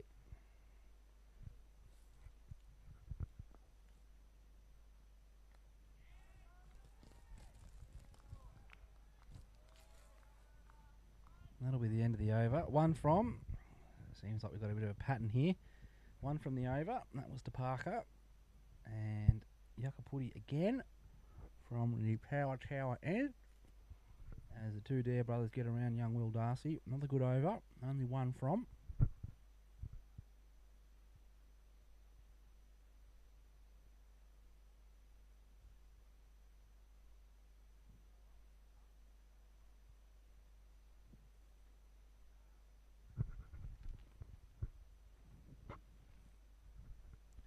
So win, lose or draw tomorrow, this commentator's going to have a very happy day because I'm either going to end up at the Hallsgate pub or I'm going to watch my fellow teammates have a crack at $15,000 in the Sun Gold Cup.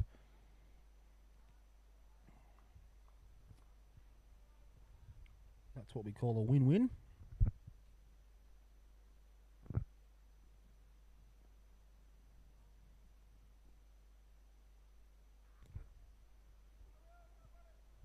Wide up, shorter delivery there, and that's put away by Parker. And looks like it'll probably get up for 4 here as Will Darcy gives chase, and it is.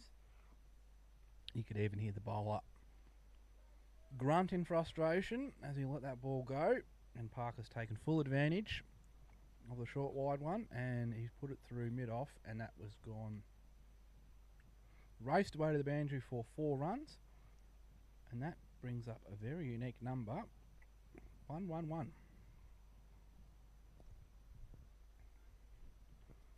Those cricket tragics out there will know umpire Billy Bowden, who umpired quite a bit of international cricket when we were on 111. He'd stand on one leg. Where's the appeal? No, not given. Not given. Josh Boyd given a bit of frustration there.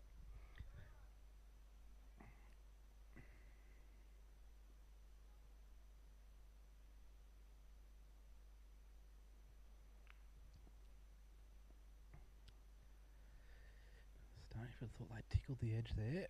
Umpire Boyd disagreeing as Vishesh gives chase. That'll just be the one.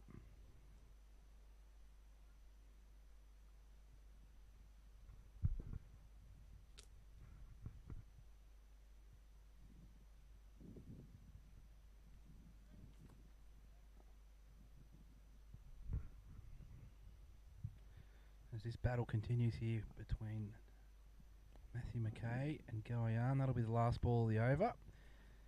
1, 2, 3, 5 from. Maybe a chance given, but turned down by umpire Boyd. Josh Boyd looked very happy that it was a caught behind effort. not to be. So young Will Darcy will continue. Has bowled extremely well here.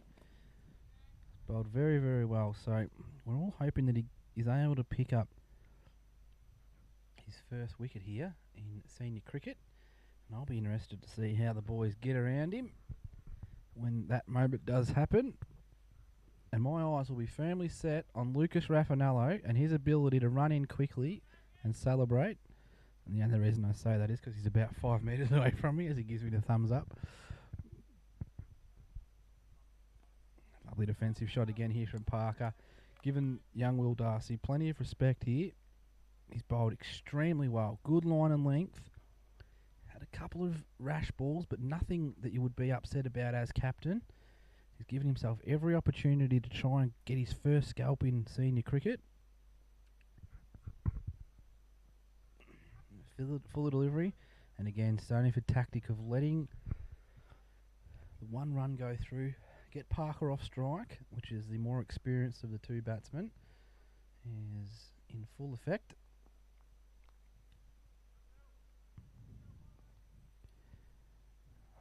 Just a reminder, 8 for 112.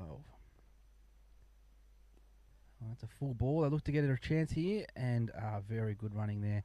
Nice soft hands there from Matty McKay, and he's just dropped it into the mid-wicket region. And the fielders were not able to get there quick enough and affect any kind of run-out chance, and he's got himself a run.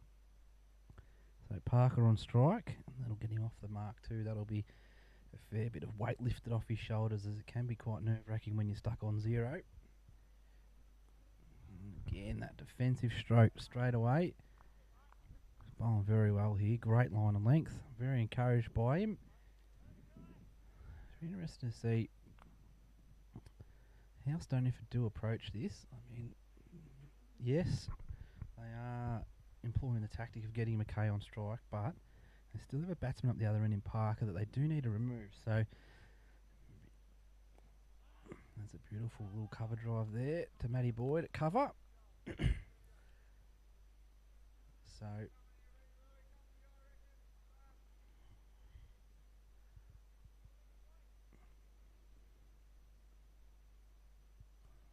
Darcy from the Saltmarsh Road end for his 4th delivery. They look to get a quick single again, and they are successful. Nice tight hands. I said 4th delivery. I meant to say last delivery. Oh gosh, these chocolate Kit Kats that I had at the break have gone straight to my little head. And I'm going to see a change of bowling here. We're going to go back to the opening bowler in Jesse Williamson. Stoneyford looking to make a change here. Hopefully a positive change where they can... let's face, run rate is no issue here. It's all wickets, so they're just wanting wickets. So they'll be looking to get a little wicket here. Jesse Williamson again with that line and length. One of the more consistent bowlers on the Stoneyford system. So it'll be interesting to see what they decide to do here with Williamson, if they decide to keep Parker on strike or remove him off strike. That'll be another cover drive there. Push through by Parker. Neatly fielded by Lincoln Dare's thigh as he goes down to one knee to collect that one. Lovely defensive shot again.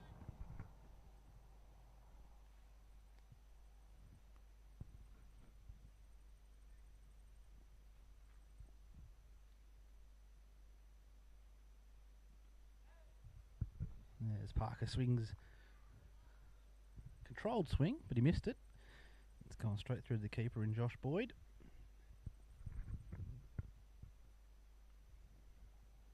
Oh, that's hit him. That's hit him in the goalies, I'd say.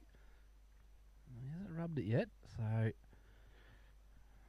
it's a sign of a cricketer if he can rub when he gets hit, or not rub when he gets hit. That's a little bit of a joke I have with myself. As we see a great shot there through the covers, as Tyler George goes diving after that one and just misses it. They'll probably run 2 comfortably here. Yes, they will, as Guyan picks that one up and brings it forward through to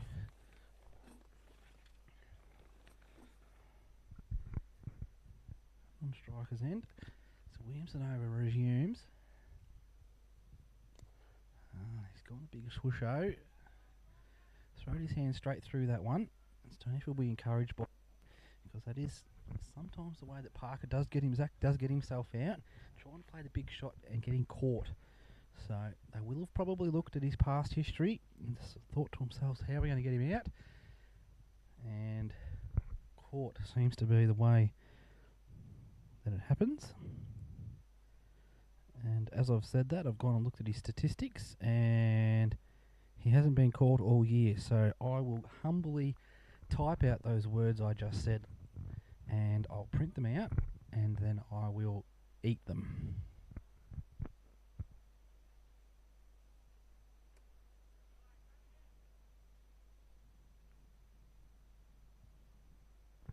Darcy resumes from the Swan Marsh Road end.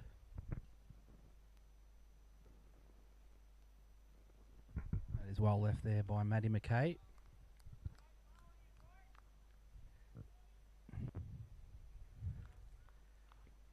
Very stock standard field in play here. Probably the only non-standard, if you will, is that there is no first slip in.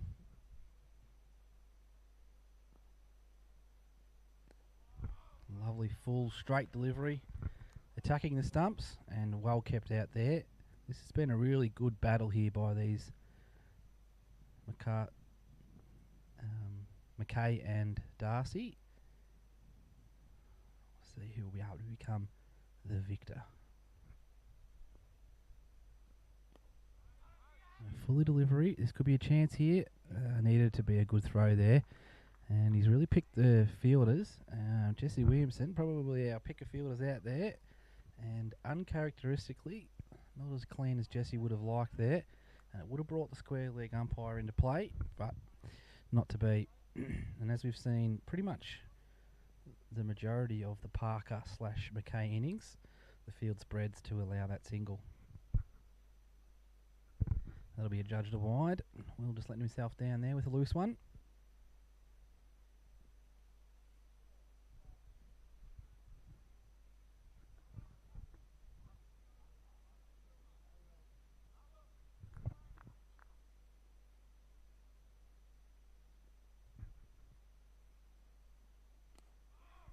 And again, I get that one single there. So Stoneyford really looking to get McKay on strike, take advantage of that.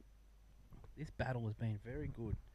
I've really appreciated this battle. We've seen some good batting and we've seen some good bowling, and equally two players up to the task as it resumes here.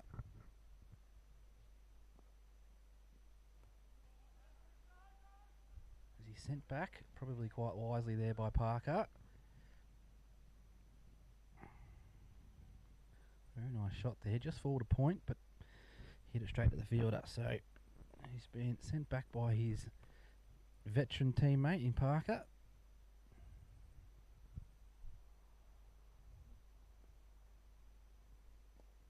And defensive shot, and good line of length to finish off the over.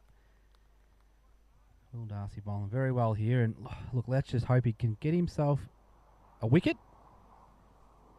Just for his first game here, he's bowled very, very well to start off, and we'd all love for him to see him get a wicket.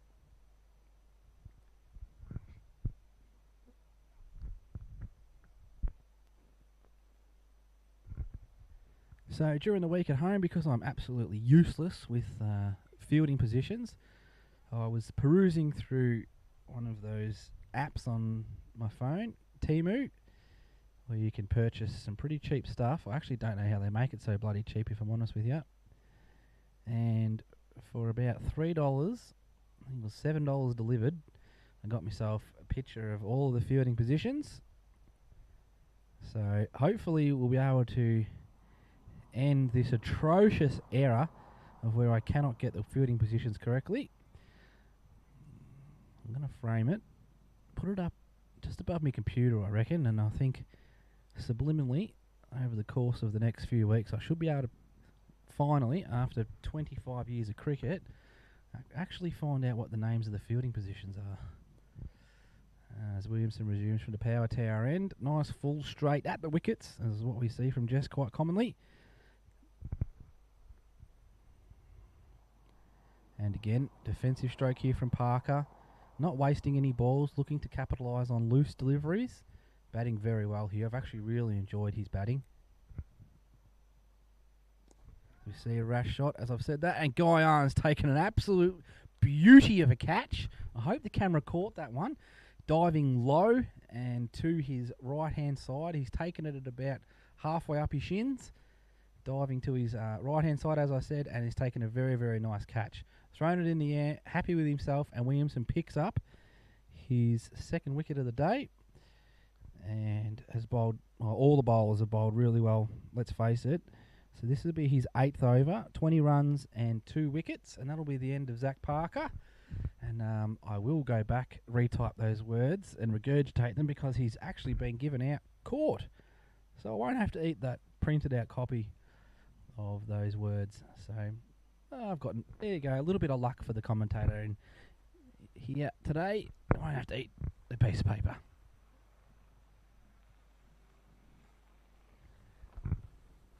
As my favourite European hot holiday guest arrives back, Jessica Boyd, you've come straight from the plane to cricket. Yes. Any comment on the holiday? It was great. It was amazing. It was wonderful. Wise words from Jess Boyd. Janet? Great to have a home. Yeah, great adventure. Great to see all the photos. Yeah, I've been enjoying the photos. Yeah, and I tell you what, you've come at a good time because they're just about to bowl them all out. Amazing. Good. Hopefully there's some scones. I'll leave them two alone. It's probably a bit rude of me to interrupt their day with such annoying talk. As I say that, Williamson picks up his third wicket, and that'll be the end of the Alvie innings. All out for, I think, 120, unless there's a change. No, 120. So Stoneyford will feel like they've got this game to lose rather than to win. Williamson picks up his third wicket. As we just go through, we'll unpack the Alvie innings. First ball of the day, Parker. Caught by Malhotra in the gully. Out from Williamson. Jared Groves, a very dangerous and informed Groves, out for 25 off 43. Jensen Monahan, again, looking very dangerous today. Get himself in and got a start, 30 off 55 balls. LBW from Kelly. And Jared Groves, I apologise, bowled Matty Boyd, caught Dom Dare. Second time for the year that combinations happened for Groves. Delarenzo bowled Yakapudi. Very good catch by Lewis Kelly, diving forward, ending up on his belly, taking a very nice catch to remove the very dangerous Delarenzo. McGuan bowled Lewis Kelly. Sam Barrow next for 14. Caught Lincoln Dare, bowled Guyan Yakapudi. Armistead out for a duck after 8 balls. Caught Dom Dare, bowled Lewis Kelly. Tim McKay, 3 off 13 balls. Caught Tyler George, another good diving forward catch. He ended up on his belly as well. And that was the end of the McKay innings. Zach Parker, who gave a little bit of resistance towards the end there, 24 or 44 balls.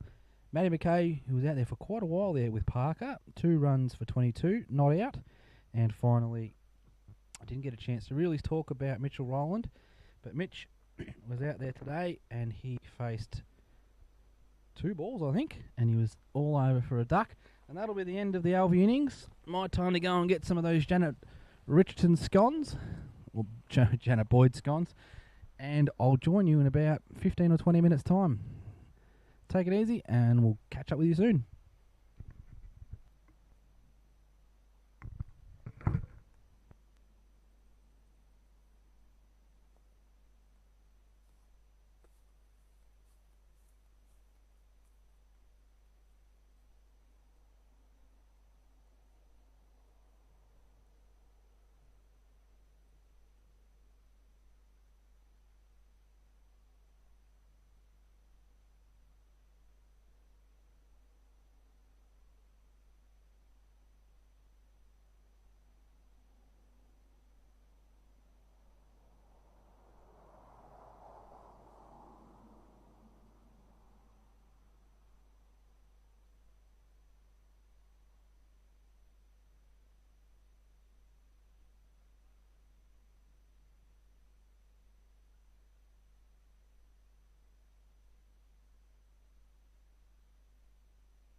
All right, ladies and gentlemen, welcome back to the commentary portion of today's clash.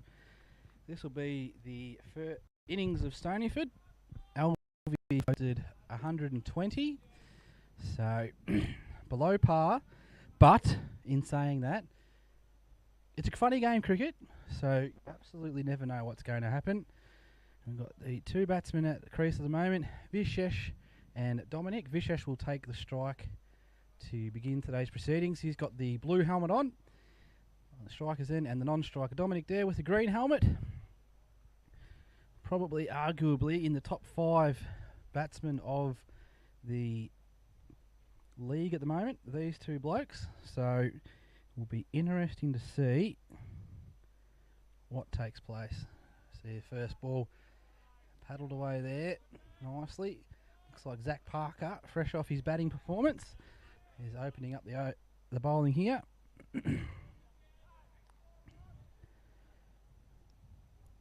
Second ball. You see it tucked neatly away into the gap here. Very well fielded there. Looks like Barrow, I think. And they just got the single there, so that'll be a change of strike here. So Dominic on strike for his first ball, coming off a not out 120. So averaging 32 with just shy of 500 runs for the season. So he's coming off a very nice not out performance of 126. Zach Parker decides to throw down the stumps, misses everything, and that might even get up for at least 2. No, that's 4. So aggression showed there by the bowler, and unfortunately hasn't bloody really paid off for him. And Dominic there from a blocked ball has ended up becoming 4 runs. So not the start Alvie would have liked.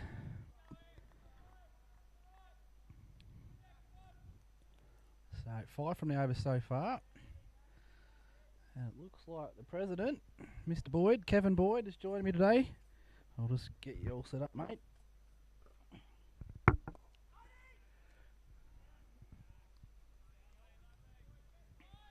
There you go, mate. Welcome. Introduce yourself. Introduce myself. I'm Kevin Boyd. Any nicknames? President. Any nicknames? KB. KB, yep. Pretty much everyone KB. So thanks for joining me today. I appreciate Thanks, it very Paul. much. I know you've been asking me ever since you started doing this, and I've been trying to get out of it, but Yeah, no, I twisted your arm correctly today, so that was good. I got a head for this kind of thing. Don't know that I got the voice though. No, we'll see how we go. Just be yourself. Yeah. So to start off this over here, we've seen a bit of an overthrow, so that's changed things a little bit. But generally with these two, we see fireworks and a 4s and 6s in quite abundance. So how's your first over seen here by these two? Yeah, no, pretty good. Well, what I'd like to see actually. Yeah, wear them down. Pretty sensible batting. Yeah. So we both believe that Alvie are probably going to try and target Dominic's sort of short and wide. Full and wide. Full and wide, I apologise. Yeah. And probably target that sort of catching position. Cover point sort of. Yeah, so can Where be, he drives in the air if he gets one full and wide. especially early in his innings, can be susceptible and does like the feel of the ball early. Yeah. So I think the encouragement from ourselves was maybe let their ones go for early. But He's not known for letting them go. no, he isn't. They're so all there to hit, which is fair enough. But yeah, opening the bat and probably is one thing. I reckon it's a good thing. Let it go, get the feel, especially on turf too. So Groves opening from the power tower end. So very much a shoulder sort of bowler, Groves. Most of his power gets generated from these from his shoulder. Gets a bit of swing with the 4-piece ball, which not a lot of blokes do. Absolutely not. They very much struggle to get that swing happening. So what was your assessment of the young Darcy? I thought he bowled very well. Oh, excellent. Yeah, like he's only a pup. Only a pup. He's he's got like it's how good. Ideal team to bring him in against Alvie. You know, where they're called good blokes, respectful of the opposition. Yeah, it's just Couldn't agree with you more. Yeah, they're absolute wonderful bunch of blokes.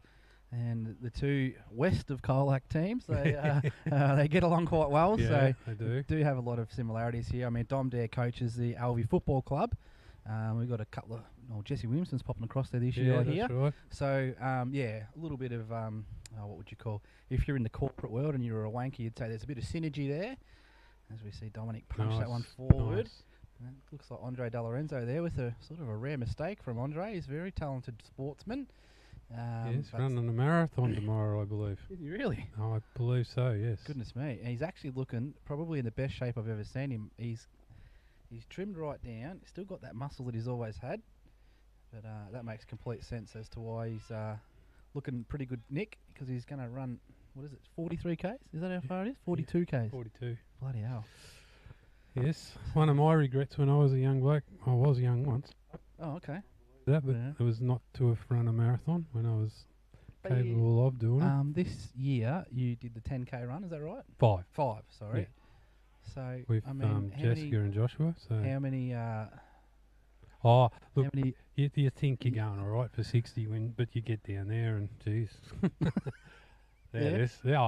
there's some fit people. oh, that's Yeah. good. Oh, well, there Well, you go. like Yeah. but anyway, yeah. No, you still got through it though. Yeah, so that's that- good. yeah. Bloody oath. So, so Groves over. I think it was only 2 off. I think from memory. It might have even been a maiden. Yeah, it wasn't The maiden. So bowling very well there, keeping these two cramped up. Look, 120. Let's keep it real. It's That's- not a great score, No, but it's it one is. of those It in is. between Yeah. nothing and nowhere scores. Yes, I completely agree. So Stoneyford will be on their game here. They won't want to see wickets early. They'll want to see Vishesh. He Never- wasn't facing up. No, yet. I don't think he ever tapped the ground then. Parker just testing the waters there to see what would happen. Yeah, it is one of them in It's between. good to see Vish facing up when there's not 5 blokes on the fence in the 3rd over of the day. Absolutely. He gets one there off the legs there. He's just whisked that Probably 2 nicely if he- away. if Yeah, he they'll look wants to it. get comfortably. Get 2 here. Christian Kelly, one of our sponsors. Beautiful gold sponsor, yes, of Christian Kelly, Civil Construct. He's just driving past there. Very appreciative of all our gold sponsors. My word, we are. Christian popped out here today to say good day. So Bit of probably involved with both the clubs, I would have thought. yeah, I think Jared might work for him and a Yeah. few other blokes. So providing employment opportunities for people out there, not just the sponsorship, as that one's adjudged wide by umpire Void. So big thanks to them. So we've done pretty well this year with our gold sponsorship, Kev, I think. Yes, no, we're very lucky. We've got some proactive people. It was something that we had up and firing pre-COVID, and because we sort of let it go with, we felt for businesses, struggling through Yeah. COVID, that we probably would not necessarily ask them for sponsorship, and we rearranged a few things and got through. But this year we've got back into it, and yeah, we're very appreciative of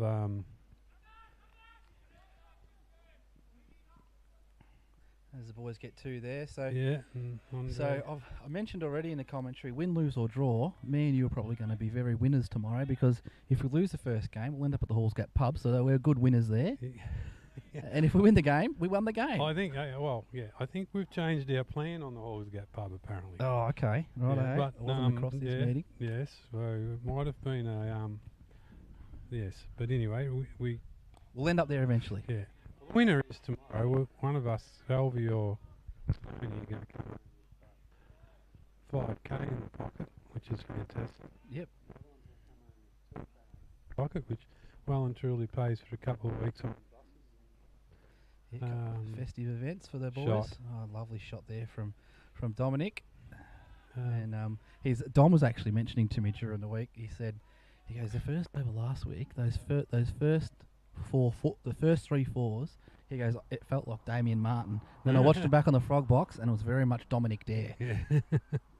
He goes, you feel like you got your feet moving, and you're punching ball through the thing, and it's exactly what it should look like. And he goes, you walk back, and he goes, I haven't moved my feet 1 inch. After 4 overs, Illawarra were 2 runs, and in between overs, I passed Tom and said, "You wouldn't get anyone to take you on that will be 2 runs after 4 overs." I think we were 36 or something Yeah. after 4 overs. So yeah, yeah, I think Dom. but yeah, it was I think he hit 3-4s off the first over, Yeah, didn't he he? did. Yeah, all, just all cover drives. all cover drives, pushed beautiful. them into the gap.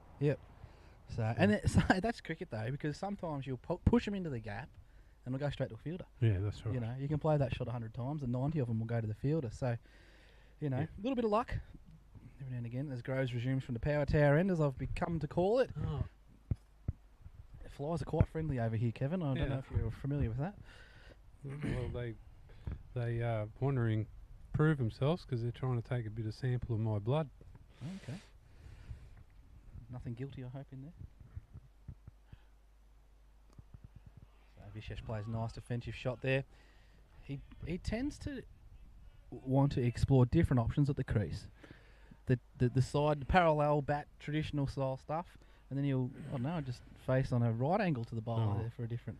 Yeah, it's not something that's in to see in this type of cricket because we don't train often enough to perfect those kind of shots and everything. But obviously, he feels comfortable doing it. So, And look, the team probably puts as much faith behind Vish as basically do whatever you want, pal. You've got the runs on the board, mate. You do what you want. So, yeah, you know, the team backs him 100%. So, and I did get a little bit. He said to me, he said, "Oh, we see very positive stroke there. Not turn out as planned. So that'll be Alvie will be very happy to see something like that early on in the innings." yeah. He said it's Vishesh, pup, not Vitesh. Oh, fish. Vish. So I'll just go with Vish. I think I Yeah, won't. well, I just call him V and G. V and G. V and G, But I yeah. get my alphabet mixed up occasionally when I'm looking at them. Oh, that's just tickled away there. No one down, fine. It's quick there. Yeah, that will go down. That'll be 4, I would imagine. The wicketkeeper gave great chase there. So, and wow, this is really, really good. So no holes gap pub tomorrow if we lose. Apparently not. No, Okay. they've changed their mind. They're going to do it another night. Yep. I That's okay. think they might have been thinking it was too big of a day. Yeah, it is a long one. I think it's about an hour and a half from I'm- Warrnambool to Halls Gap. Thinking the bus driver's thinking it's not the worst news he's had today. Fair enough too. Probably a midnight home too. Oh, way we well, carry on, yeah, so. after 4 o'clock this morning, getting to bed. Oh, fair enough. And Jess is back. Yes, back. Yeah. Yes. Yeah, Daughter of, she's- obviously. She's had a fantastic trip away. As we see a Big. big. That's nice. That's a beautiful low risk shot, really. Yeah. A fuller ball, thrown his hands through it, and it's gone flying over mid off, and that'll be 2 bounces 4. So you're up early this morning to the airport on No, we left left home at 9:30 and drove through. We got there as the plane was half an hour off landing, so we went and sat outside of arrivals, which was entertaining actually, seeing international visitors. coming and going, and Yeah. any long lost sort of romance. Well, I seen the Farkin family turn up. okay. Yeah. Do tell more. They were Indians, Yeah. but I reckon the whole Farkin family came. Oh, as we No, see that another could lovely be cow 6. corner, and that's a Am I fucking allowed good shot. Yeah, well, the Farkins might have been coming to watch Vish bat. 'cause- Yeah. Yeah. Very good stroke there, and So, I'm guessing that was 4. yes, So- it was 4. Yeah. So this is where, like, you have a made, Grazy Bowls are made, and then you got 3 boundaries in that over, you know, like without really taking a risk. He's hit 12, you know, one off the legs down to fine leg. Beautiful shot, and then pull shot. So, yeah. And the fuller ball that was really he turned it into a half volley from footwork, and he's just punched it straight down the ground, no risk. I mean, well, you just wish you had a little bit of that talent, don't you? Oh, jeez. Yes. Well, I got excited this year. I hit one in the air and it went over the bloke's head at mid-off and landed outside the circle. I was very excited. Yeah, that went 27 metres in the air. Yeah. Go. I'm slowly. Oh, there's a bit half shout there. Looked a Yeah. bit outside the line of the stumps, but yeah. As you do get older, you do find that the mind says yes, but the body says maybe not. Well, yeah, I've got to the point now where I'm fine staying there. I can stay there all day, but scoring, hitting it past the fielders is another thing. And that would be an Just example of the shot we told not to play.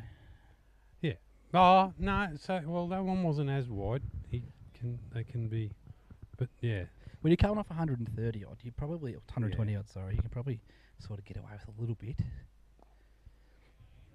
So slight miss hit there from Dominic. and the foot's probably more outside leg than outside off, Yep.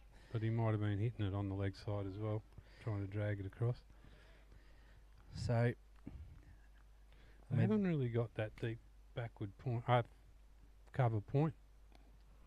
They haven't really got that normal tactic covered that they bowl to him. yeah, this is a very ring field. We've got a first slip, a gully, a forward point, a backward point, standard cover, mid on, mid off, mid wicket, and square leg, no fine leg, and that's pretty standard field, really, isn't it, Kev? Yeah. So we do see a little bit more tactics coming in with fielding. From when I first started cricket, generally we'd probably see a ring field to start the day off, and then as you know, the batsman might dictate, you might change your field. But nowadays, from we saw against who was it? Was it Illawarra? They put blokes out on the fence, ball one. Yeah, well, that's what I was saying. The last City and Illawarra game, City, sorry. Bish has probably, after 2 overs, batted with 5 blokes on the fence, which,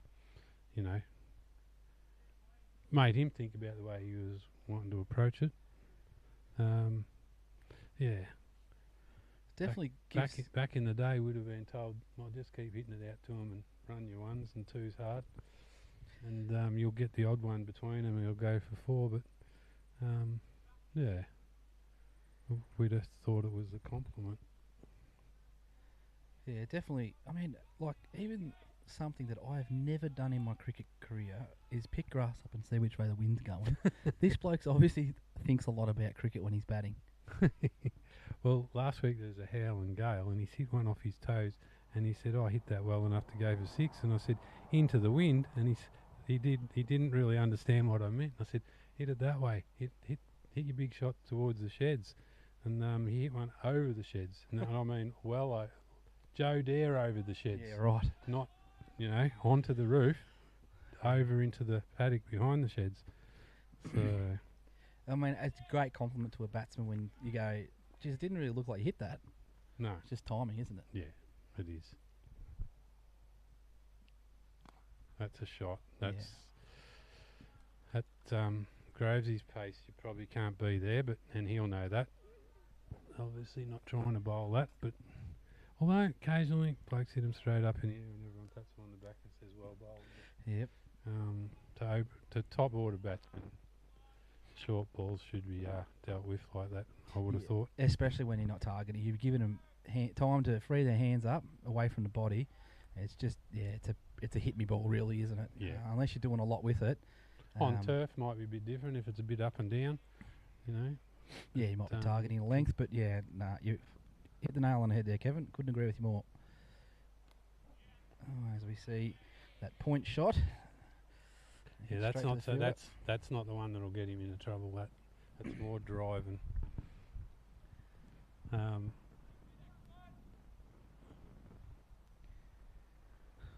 So we might quickly check in around the grounds. We've only got one other game on today, and this will be. We've seen a bit of a cross the body shot there. Yeah, that's a bit of a windy woof. We'll pop across to the other game that's on today, which is City United versus Illawarra. Obviously, the Colac Birregurra game tomorrow, the Australia Day game. Yep. So Illawarra all out for 141. City United currently none for 7. Cardinal and Clemens in at the moment. Nothing's really happened yet. Only 7 runs, no wicket though. So not a great deal has happened at the Eastern. We see a nice defensive shot there from Dare. That's more where Gravesy is wanting to bowl. Just poking, getting a poke forward. Hopefully it swings a little bit. Big thanks to Australian Probiotic Solutions. Actually met Sam during the week. Lovely bloke. I met him over email, but I'm claiming it. Bugger it. So I really appreciate their support this year. See another big whoosh from Dom. So appreciate their help. They all your farm supplies and probiotic needs that you do need on the farm. Kev, you might know a little bit more about it than I do. Well, yeah. So what would you give them a call for, Kev? Do you know? Yeah. So if you got milk and cows and you want to give them a bit of a boost along in their bale feed in the bale, I'm sure they can help you out. Beautiful. Something to do with gut biome, I'm Yes, assuming. Yep. Yes, very much so. Help them digest, convert what they eat to milk.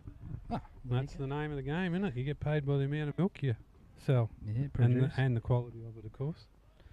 So Yeah, big thanks to Sam and the folks at Australian Probiotic, one of our gold sponsors this year. Very much appreciate them. Give them a buzz for all your quality of feed needs, I suppose, Kev. yes. Which Another one tick down leg, as umpire Boyd's been on those wide deliveries today, especially down leg side. Judges that one a wide as well. what do you the new scoreboard here at the Rec Reserve pub? I think it's brilliant. I think it's a really clean, simple design. Yeah. Gets the message across. Yeah. And I think the guys, who did it for you, Kev? One of Ash, I can't remember his name. Sorry, I paid him and everything, but he's a mate of Ash Painting in Camperdown. So I'll have to find out and give him a bit of a plug. I'll get you some information because I want him to do some more work for us. So he's got the rattlesnake emblem on there. So that's a shot. Yep. Very, very good use of feet. Picked up the line of the ball quite early. Stood in front of the line of the ball and throw his hand straight through it. That's plonked himself straight over to our nets area, cow corner from that end. And that'll be another 4 here. So, I must say, John Wigley in '74 when we come here to this ground, he he was a carpenter, built the scoreboard, the numbers, and it sat under the veranda on the old building for years and years and years. And it was only when we shifted to the new building that we put it out in the weather a bit, and being chipboard, it didn't really survive the true test of time. But it had been a fantastic. That's a 6. shot, a full toss. And it is one bounce and over into the Braveheart paddock. Yeah, That's so 6. Lovely shot, Vish. yeah, John Wigley, a great man of the Stoneyford Cricket Club. 74. So what? Probably lasted 40 years. Yep. There you go. About the same time as I played for. Playing. Still Playing. going. Oh, well, that's true. Here's the Lorna. The lovely missus of Stoneyford captain, Joshua Boyd. Hello, Lorna. Thanks Hello, for Lorna. thanks for your support, Lorna. She made a quick escape there, Kevin. Yes. So, well, the connections of a cricket club, really, isn't it? So Lorna's parents own the Halls Gap Hotel. That's right. That's how we got that connection. So, which has worked out well, really, because I mean, if you can amalgamate a supporter of your club and maybe a bit of a social function, why not? Yes. Very much so. So, Stoneyford. And who doesn't love a bus trip, eh? I love a bus trip, Kevin. I love singing songs on a bus. One of my favourite things in the world to do.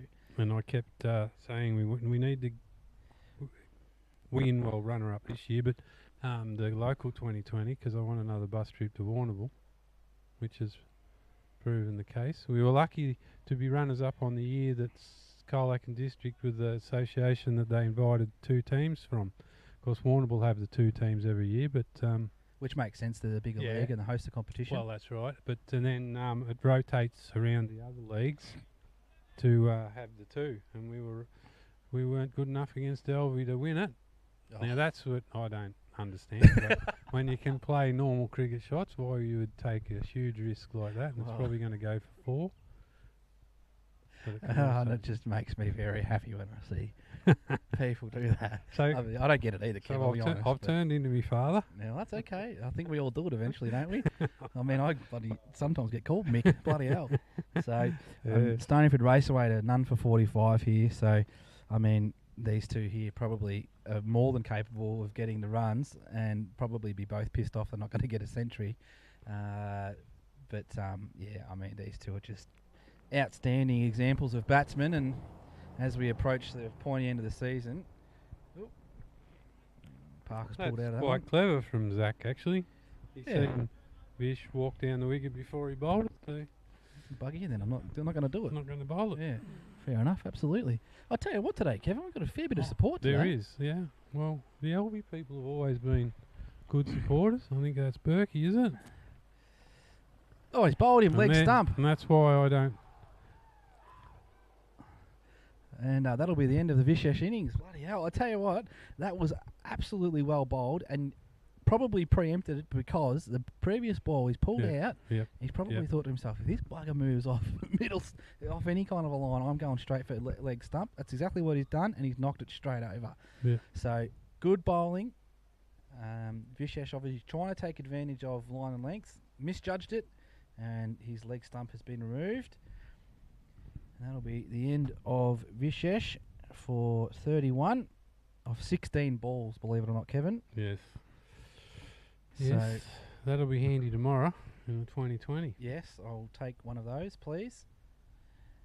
So as we see Guyan Yakapudi come to the crease, little G. Yeah, have you ever met a nicer person? No, I haven't. No. Lovely, lovely, lovely man, Yeah. and beautiful family. And Yes. we're very lucky to have them not only at our club, but we're lucky to have them in the community. Yes, that's right. The association's certainly better off for having Guyan having got a job in the district and moved down here. Absolutely, couldn't agree with you more. So a very unusual wicket, bold leg stump, not something you see very often, but maybe a sign of the times. And good on Zach Parker. Maybe he's decided to take advantage of something he might have seen earlier in the Well, I innings. think it was clever the way he didn't bowl the ball when he seen him moving down the pitch before he bowled at the ball before. He didn't commit himself like he had the ball before. He was in between nowhere and nothing. He just went across outside, wide outside off stump, and then couldn't cover the ball that was on leg. So, Yeah, good bowling. Yeah. Completely agree with that one. So Zach Parker, 4 overs, 1 maiden for 28 with the 1 wicket there, the dangerous Vishesh. We see Dominic Dare, 11 from 24 with a couple of 4s thrown in there for good measure. And Guyan facing the crease, only faced the 1 ball so far. So, I mean, it's hard to... You never know with cricket. Cricket's a funny old game. You know, you get 2 wickets here, the 2 openers out, and all of a sudden Alvie will feel they've got a good chance in this.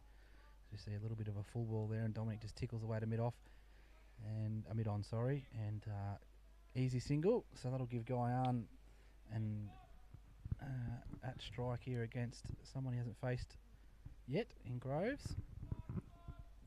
And if I haven't mentioned it yet, a big thanks to Jenny Groves for her run balls at Christmas time. Thank you very much, Jen. Just making sure I get them again next year, Kevin.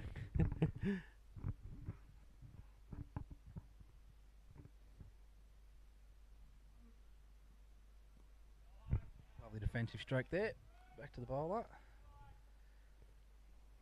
So I thought we were in for a big day here with Jared Groves and Regan Monaghan. I thought we've got maybe a half century and a century lined up, and they just let themselves down a little bit there in the end. Yeah.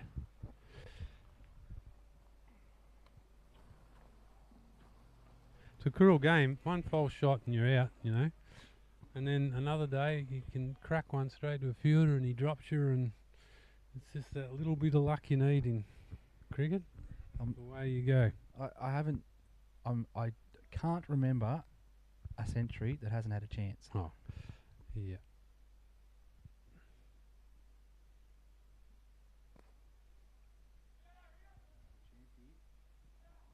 He didn't take the ball. And if he had taken the ball, I don't think Mr. Boyd would have had much choice but to put his finger in the air. No, he wouldn't have. So that would have been absolutely out there, and Guyan would have been marching back. It But would have been silent, a bit of silence milking the cows this week if he'd have got run out for a duck. I reckon with so. Tom. At least Tuesday before they spoke to each other, I reckon. Jeez. But no, you got Liam McGuan there, and he's an excellent wicketkeeper. Great fielding there. Picked it up cleanly and gave his bowler every opportunity to take the stumps, and Groves just didn't quite grasp it. What do you think of when you see something like that happen? What just happened then? Gary Lyon, Ashes, every time. Yeah. I think of that when Yeah. someone mistakes the ball and there's a run out on offer, and just, yes. Yeah, I reckon there was a BBL, Brett Lee's last ball in cricket. I reckon that happened as well. Right. Yeah, so Very same scenario. They had to run because it was a drawn. No, they needed one to win, and no run to draw, 2 to win the game, and same, basically exactly the same as what we just saw. Yep. Field to field, throws it in, misfield by the person at the non-strikers, and that actually decided BBL, whatever it was. I can't follow it. Why doesn't the BBL just follow by the years rather than? Yeah, that's right. But anyway, who am I to judge? But yeah, so that BBL season, Brett Lee's last ball ended up losing the entire BBL tournament. So not one to remember there for Binger. And that's cricket, isn't it? 100%. Little things. And you know, the naysayers of cricket out there will go, "Oh, it goes for too long." Yeah, but when those little things happen, that's what makes it. It really is. A game might take 6 hours. You can talk about that game for 12, though. Exactly. Yeah, that's why we get home late, girls. Yeah, exactly. Yeah, you've got to rehash the 3 balls that you actually were involved in the game for at least 45 minutes. I would have thought 15 minutes a ball. Yeah. Yeah. By the time you explain to your 10 teammates why you dropped the catch, how it fitted perfectly into the tree branch, one tree overhanging the ground. Yep. Up to and dropped it. Exactly right. And obviously when we play cricket there is at least 6 suns in the sky. So you also got to it's care true. for that. Sunglasses sometimes just don't help. Oh, Oh, as Jacka put his get his thin edge on that one, he's been given out. He doesn't look too convinced that he got something on that. no, he doesn't. Umpire Boyd judged that out though. Alvie did go up all together at once though, so that'll be the end of the Guyana innings. And as I said, 2 quick wickets here, and Alvie will feel that they're in the game. So a game of momentum, and slight swing towards Alvie now, and Alvie take their 2nd wicket for 47. And yeah, you want to see Williamson at the crease now with Dare, batted plenty of times together. They'll want to swing, grasp that momentum and bring it back on their terms and guide us to closer to victory. So yeah, 2 new blokes out and the 2 most experienced blokes at the crease in terms of for the club, I mean. Well, both of them 8-time premiership players, though. Yes, not many people can have that on their resume. And at the age they are, they probably haven't got to their best cricket yet. Yeah, well, what is Dom? Is he 30 yet? No. Wow. 27, 28. Wow. Yeah. Incredible. Both of them. Jesse Williamson just paddles that one. Maybe a slight miss hit, inside edge-ish. He's been in this position 1,000 times, so not much will concern him here. Not much does concern him, let's face it. Cool. As he intelligently lets that one slide through. Very good over there from Zach Parker. He's picked up 2 wickets now. Vishesh and Guyan. So he'll be very happy with himself at this stage. And I mean, the run rate, the run scores is not much pressure on Alvie at Stoneyford at the moment. No. The wickets are going to be the big issue, but we would like to see these 2 here knuckle down for maybe 5 or 6 overs, if it's possible, and you know, just get back that momentum and maybe get into that first change of bowlers, Kev. Yeah. I think Zach tends to bowl his today with a lower total on the board. I'm not sure, but that's what happened, and then they change it around. They do like bringing the spinners on early, because they've got quality spinners, of course. But yeah, So yeah, Tim McKay's probably the pick of their spinners, probably the pick of the league, really. Yeah, he is. Yeah, very intelligent bowler and Yeah. varies his pace and Yeah. he actually can spin it. So, that was half a chance there, put down by Groves. Maybe a bit of a finger tipper, maybe half a chance. Looks disappointed, like it might have carried, but it was hard to tell from here. But yeah, So it would have been a great catch, and they're the ones you got to catch when you only got 120 on the board. So interesting to see here. So during the week, Kevin, I've struggled forever to remember the names of the fielding positions on the ground. really. So I went on to Temu and I purchased a poster with all the fielding positions on it, and I took a photo of it and brought it with me today so I didn't embarrass myself. And I just want to get your thoughts on that. What do you think about that? Oh, lovely. If my eyes were good enough to read what was on the phone. Well, you should know the fielding positions, Kev, I think. I do. Wow. I'm just I'll rate it. That's hit to point. yes, well done. Cover point came across to field it as well, but yeah.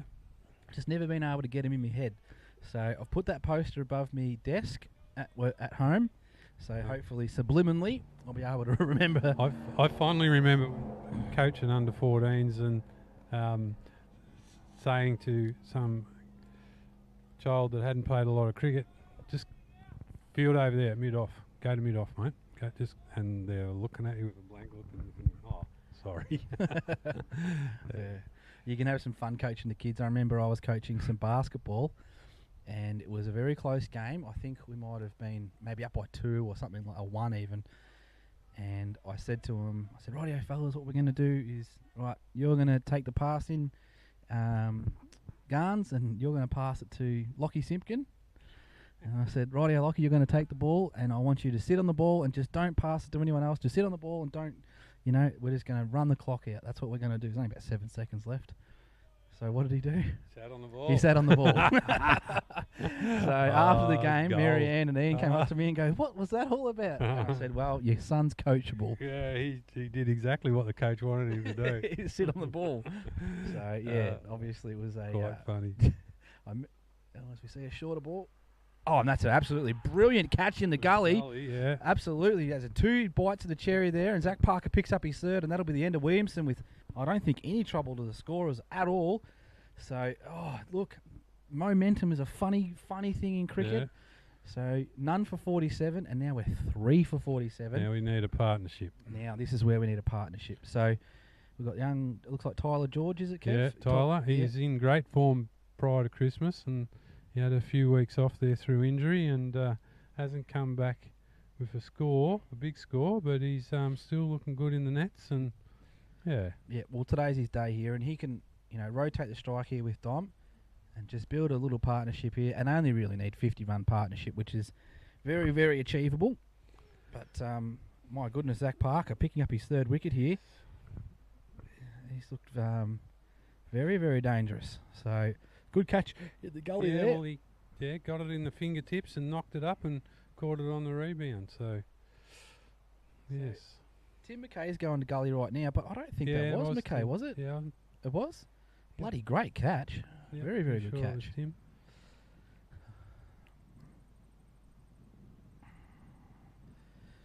So, arguably the hardest position in the field is gully. He comes very, very quickly to you. And that one was no exception. That was hit and carried very quickly. And the gully fieldsman, we think it was McKay, has taken a very, very good catch. Tim McKay caught it. Yep.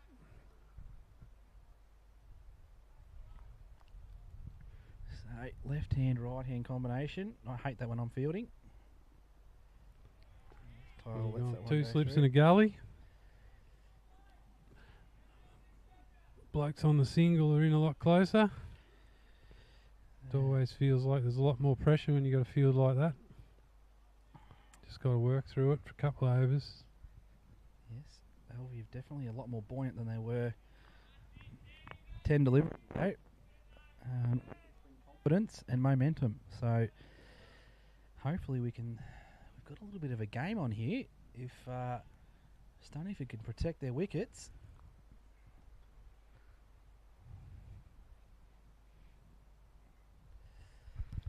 and this would be a bloody good scalp for Stoneyford to get this close to finals with Alvie. I think they're on. Are they on? No, they're not third. I Are think they? they're third. Yeah. I don't think we can get anywhere near them. They dropped the game there after Christmas, and points. Yeah. They're technically equal second with Birregurra. Just NRR, whatever that is. That's what's separating them. I don't even know what that is. What would NNR be? Run? I don't know. No idea. On the same points though, and the same wins obviously. So yeah, technically equal second, but we're trailing behind them by quite some distance at 24 points. So I don't think we can really change from fourth unless we have an absolute capitulation towards the end of the season. The finals are set in stone. We'll have Colac, Birregurra, Alvie and Stoneyford who will fight out the finals. So the final structure this year is a not top going to final six. top four. I'll ignore that one. No, not really. Well, my thoughts on it, Kevin, are why would you change something so close to the end of the season? Oh, couldn't agree more. Yeah.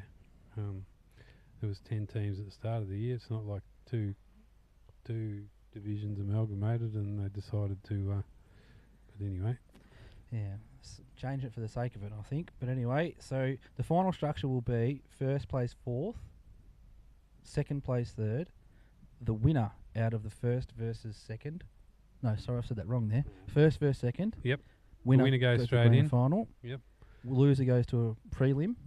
To play the Winner of the third third and versus fourth. And then obviously the winner of that will go through to the grand final. So she's been pretty even at the top four. Stoneyford obviously always dangerous with those 8 flags. They'll go into any finals competition with confidence. yeah. But I think the other 3 teams, I mean, it's a raffle for mine. I couldn't split them, to be honest. All of the teams have got batsmen and bowlers capable of taking the game away from you. As we said, change of the power TRN. McKay on now, as we said earlier, we thought would happen. Yeah. Rolls with the package. I think, look, finals are played above the shoulders, really, aren't they? Yep. I think it's who can adapt to what the conditions are thrown at. Conditions change too in March. You often get, might get a bit of rain and the grounds are a bit slower and the wickets aren't as dry. You get dewy mornings and, yeah, so it can change in March too. Can be a bit different. Absolutely. And do you give any credence to been there, done that? Oh, 100%. Yeah. Yeah. And not only for the team that's been there, done it, the opposition as well, because they're thinking, geez, you know, these blokes know how to win finals.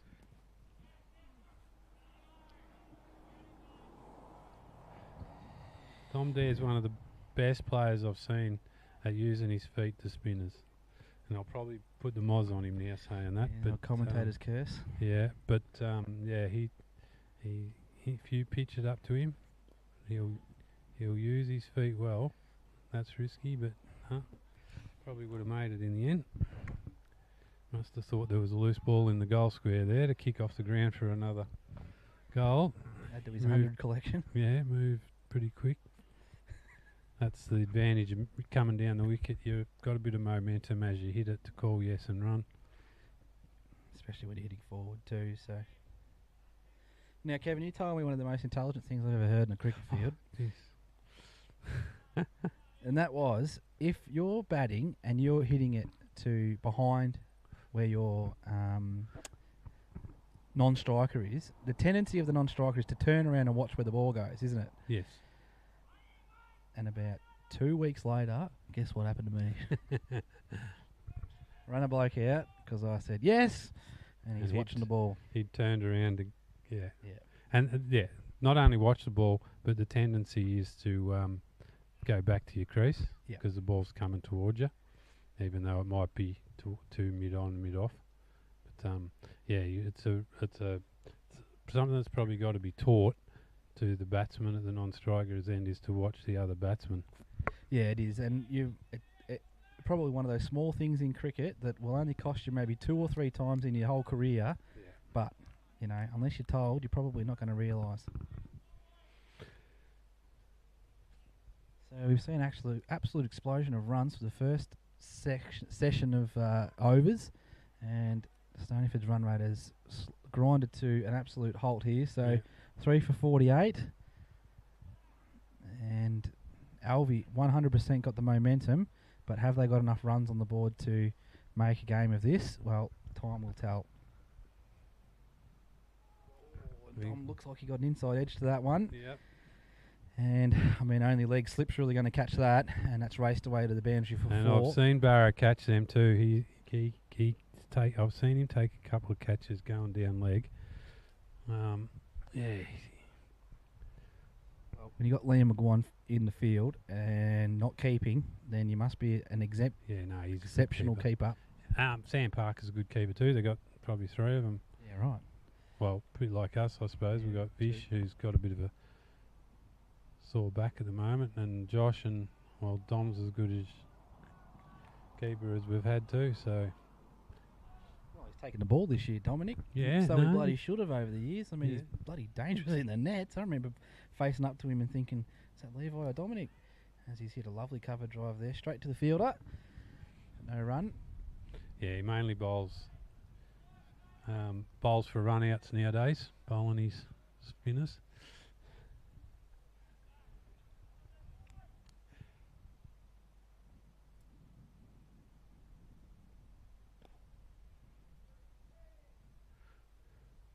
As the non-striker gets bowled, we'll stump. And that's a classic example. Natural instinct, you got to go back. Yeah.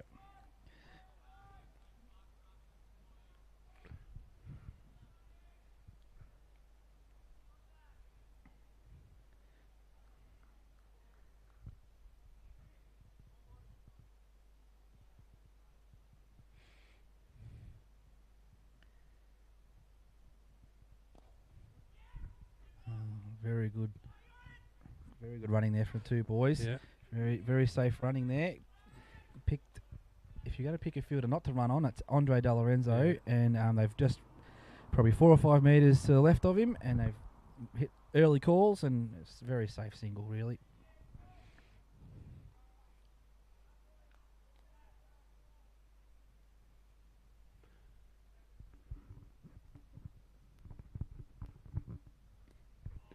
So we might just quickly whip around the grounds here. This is thanks to Jamo's Fencing. Big thanks to the team, Todd. Yep. And Jamo's Fencing. So, again, we've only got the 1 game today. We do have Division 2, which we might quickly look up just for the Alvie. Does Alvie have a Division 2? Jenny Groves Jenny drives in. Groves, yes. Where's my run balls, Jen? Yeah. So, City United. Oh, there's a bit of a change. So 3 for 28, chasing 141. Cardinal, Clemens, and Jamison out. Oh, Jamison and Cardinal, big wickets. Absolutely. Xavier Davis at the crease and Oliver Turner. So Xavier's on 10. Oliver only faced the 2 balls for 0. Lenine and McDonald opening the bowling as usual, with McDonald taking 2 and Lenine 1. So it looks like we've got a bit of a game on down at the Eastern Reserve today. Thanks to Jamo's Fencing. All your fencing needs, give Todd a call. 04 019 485 60. That's Jamo's Fencing. Big thanks to those guys for their support. Shot. That's a lovely cover drive. And that has been lovelily struck away, and Off that'll go drive. for 4. Beautiful off drive, yeah, that's...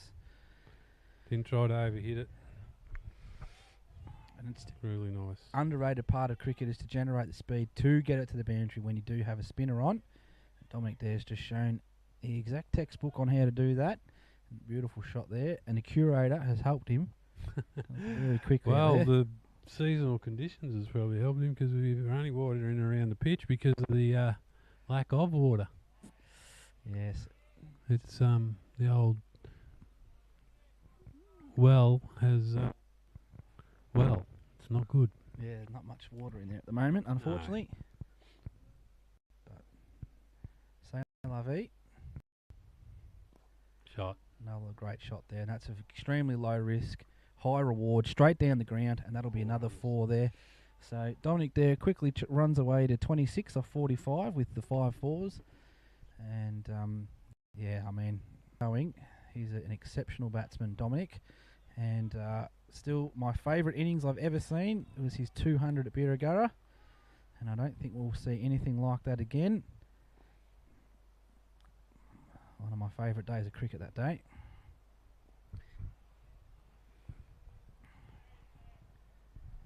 Stoneyford race away 3 for 61. I think this will be the last ball of the over here. Actually, we might have 2 more, I'm sorry.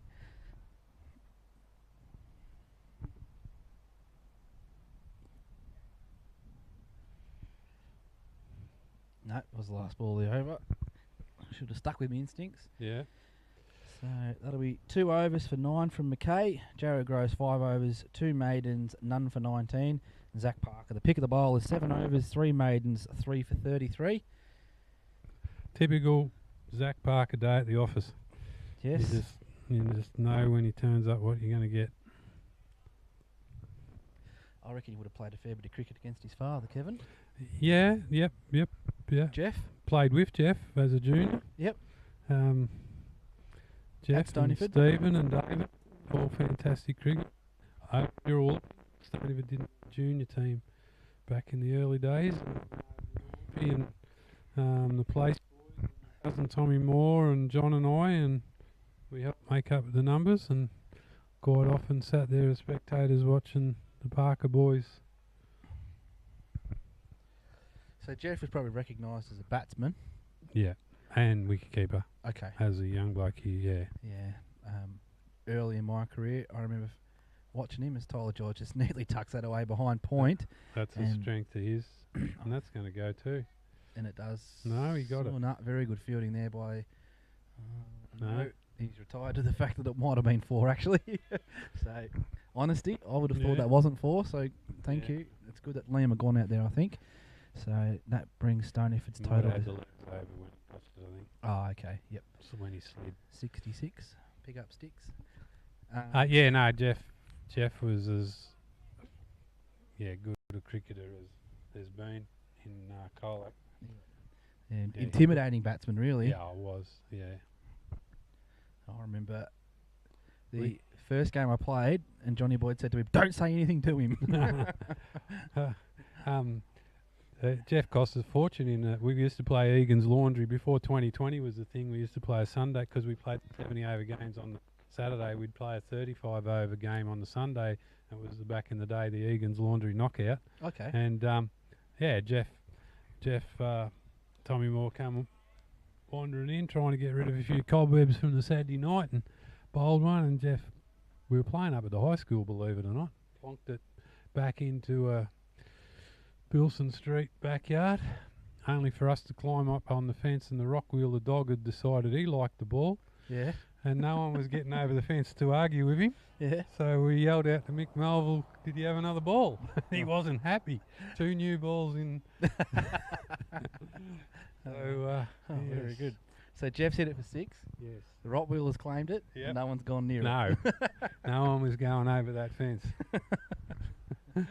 And Mick might have made comments about questioning our ability to climb a fence.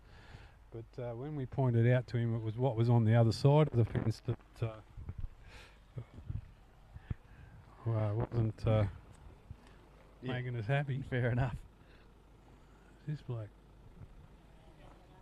G'day, mate. How are you? Yeah, are you? Yeah, well, it's In the we're balance. chasing 120, and it's 3 for 65. But yeah, it's been a bit tight the last 5 or 6 overs. They got 3 quick wickets and it tightened up. So who's that? Sorry. Will Darcy. Will, very good. He got through 6. One of our supporters has just pulled up, ladies and gentlemen. So just filling him on how the day's going. No, he bowled no worries at all. Yeah, no, he bowled nice and full. Yeah, we are. No, you're all right. Welcome to the broadcast, sir. Happy for you to come and take over. Kevin always happy to pass the mic on. But I've got to tell you what, Kev, you're doing a bloody fine job, sir. You may as well sit right there because I'm very much enjoying your company. At least till drinks anyway. Yes, well, I've had a few I'll visitors today. gi- Bruiser and yourself. I can give you an insight into Dom because I was batting with him and we were getting to that point where it was getting tight towards drinks, and I said, let's just pat a few back and get the drinks. And he quietly informed me there's as many bad balls in the over before drinks as there is in any other over. So Yeah. it wasn't going to happen. Yeah, he's politely blocked it straight back at you, I think, there, Kevin. Giving you the straight bat. Oh, dear. Yeah, well, actually, I work for Chris Huxtable. I know if it's over the top. Yes. Got it over it. So he hasn't ran, so he's confident it's going to go for 4. That's 2 good shots in a row, really. And that's, again, credit to his good feet work, Yes. bowling to the spinners. Yeah. So any young fellas and ladies out there, if you want to see how to play spin, it's use your feet. And Dom's a very good example of how to play spin. So 6 off the over here so far, I think, from memory. And that momentum we talked about is starting to sort of swing back to Stoneyford here. This is a bit of maturity, I thought, when this partnership, because they just played a few maiden overs, 1s or 2s where they could, and then the opportunity has come. Again, using his feet again there, Kevin. Yes, and beautiful he's shot. just moved wide of the ball. He's full face of the blade and just tapped it through the cover region. More of a cut shot, really, ended up being. And because of the use of his feet, he's been able to punch it through the covers there. And that'll be 10 off the over. So very handy over here for Stoneyford. And really starting to take the game away, really, from Alvie, aren't they? Yes. And this is what, if with 120, this is what can happen. A couple of good overs and it can change. Anyway, shout out to Chris Huxtable out there. I was going to say, he said the exact same thing to me. So, obviously, good minds think alike. Chris Huxtable's made plenty of hundreds. I think he plays for Torquay there for a long time. I probably should chase him up for a bit of sponsorship, Kevin. What do you think? Yeah, well, you're giving him a plug. So Yeah, well, that's right. Yeah, osteopath here in town. One of the biggest smiles you'll ever see on a man. Shout out to Chris. Son's good at surfing and Yes, good he footballer. I don't know about his cricket ability, but I know he can play football, that's for sure. is. Yeah, absolutely. So we see a slight miss hit there Yeah. for a dot. And that'll be the end of the over. I assume it was 10 off, if my memory serves. So really great over there from Stoneyford, and that probably has gone a long way into taking away the momentum and any chance of really salvaging a win here from Alvie. Although it's a funny game. Yes, It's a funny game. can be. So this is a really good performance here with the ball and backing it up in the field. I thought we fielded very well today. And credit to Alvie too. Their fielding's exceptional. Got some very good athletes in the field. Andre De Lorenzo leading the charge. But yeah, they've got some very good fielders in their ranks, Kev. Yes, yes. Generally, the fielding in the association is really good, I find. I completely agree with you. Yeah, Yeah. It's as we get a slight edge there through probably a second, third-ish slip. Oh. Soft hands though, and that's probably going to race away for 4 here. Yes, It has, does. yes. Nice soft hands there Yeah. from Tig. That'll be 4. I'll tell you what, Pup, we not an official sponsor, but someone that we should give a bit of airtime is to Luke Hutchinson, who helped us out last week with the bus to Warrnambool, Okay. and is helping us out again tomorrow Oh, with a good bus, man. and while they're fetching that ball from the boundary line, a bus and a trailer. So yeah, Oh, Luke. good man. Luke's a great man, great for being great for the Cricket Association over the year, playing and obviously in official capacities for the club and whatnot. So yeah, thanks to Luke. I'm And sure Hutchie, that- he's here at Birregurra. yes, Birregurra, Yep. yeah, Hutch's bus line. So yeah, Yeah, thank you very much. yeah, No, he, absolutely. sorted me out. Had the paperwork done when I pulled up and the key in the bus and all good to go.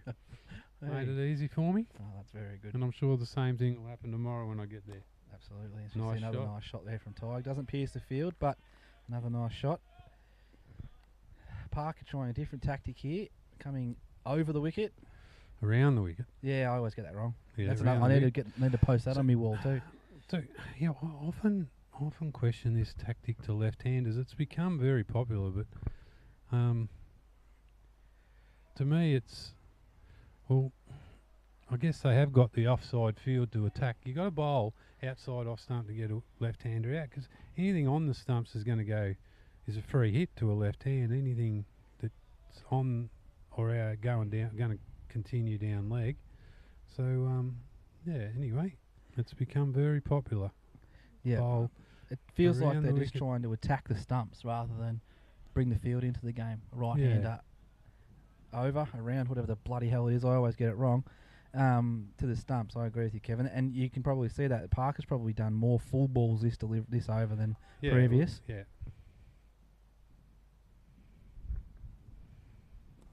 And another example of a full ball there.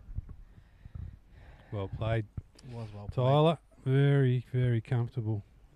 Parker. He's worked hard on his game. It's credit to him. It's good to see a young bloke, sort of come through under that 21, like Lewis Kelly, loving their cricket, wanting to improve it all the time, willing to, ask, what can I do? What can I do? How can I make myself better? And turning up to training. Oh, yes, never miss. And I still rate his bowling. I think he's going to be a go-to bowler in the future, and being a left-hander. Yep. He just probably needs opportunity to bowl in games, which was good because he played a bit of Div 2 cricket and got opportunity to bowl. Probably just went that step up first couple of years when you come up to A grade Div 1, that opportunity. But he'll be ready when that opportunity comes because he works on his bowling at training. But he come on last week and got a wicket, which I was really rapt for him. So, yeah. And he is, must reiterate that, he does work hard at training. So we've seen a bowling change. He looks like Matthew McKay. Yes. And that's rank. And and that nearly got a wicket. Nearly went to gully. And that is, what was that family called again? Cricket?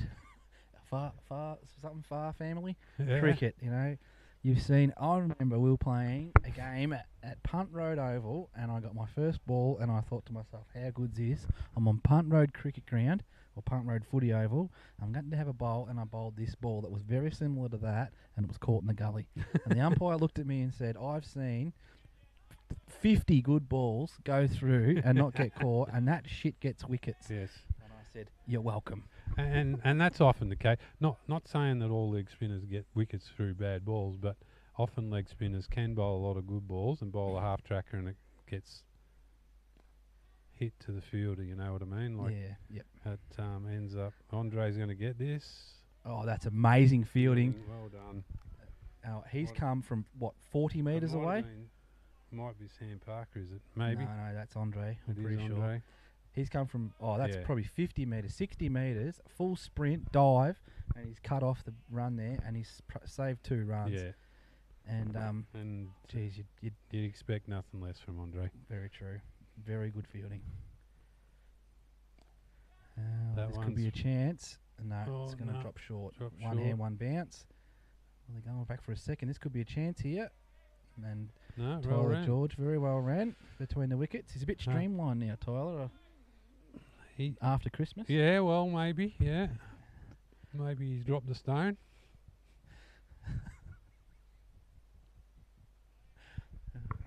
We'll leave it at that. If you know, you know. Yeah.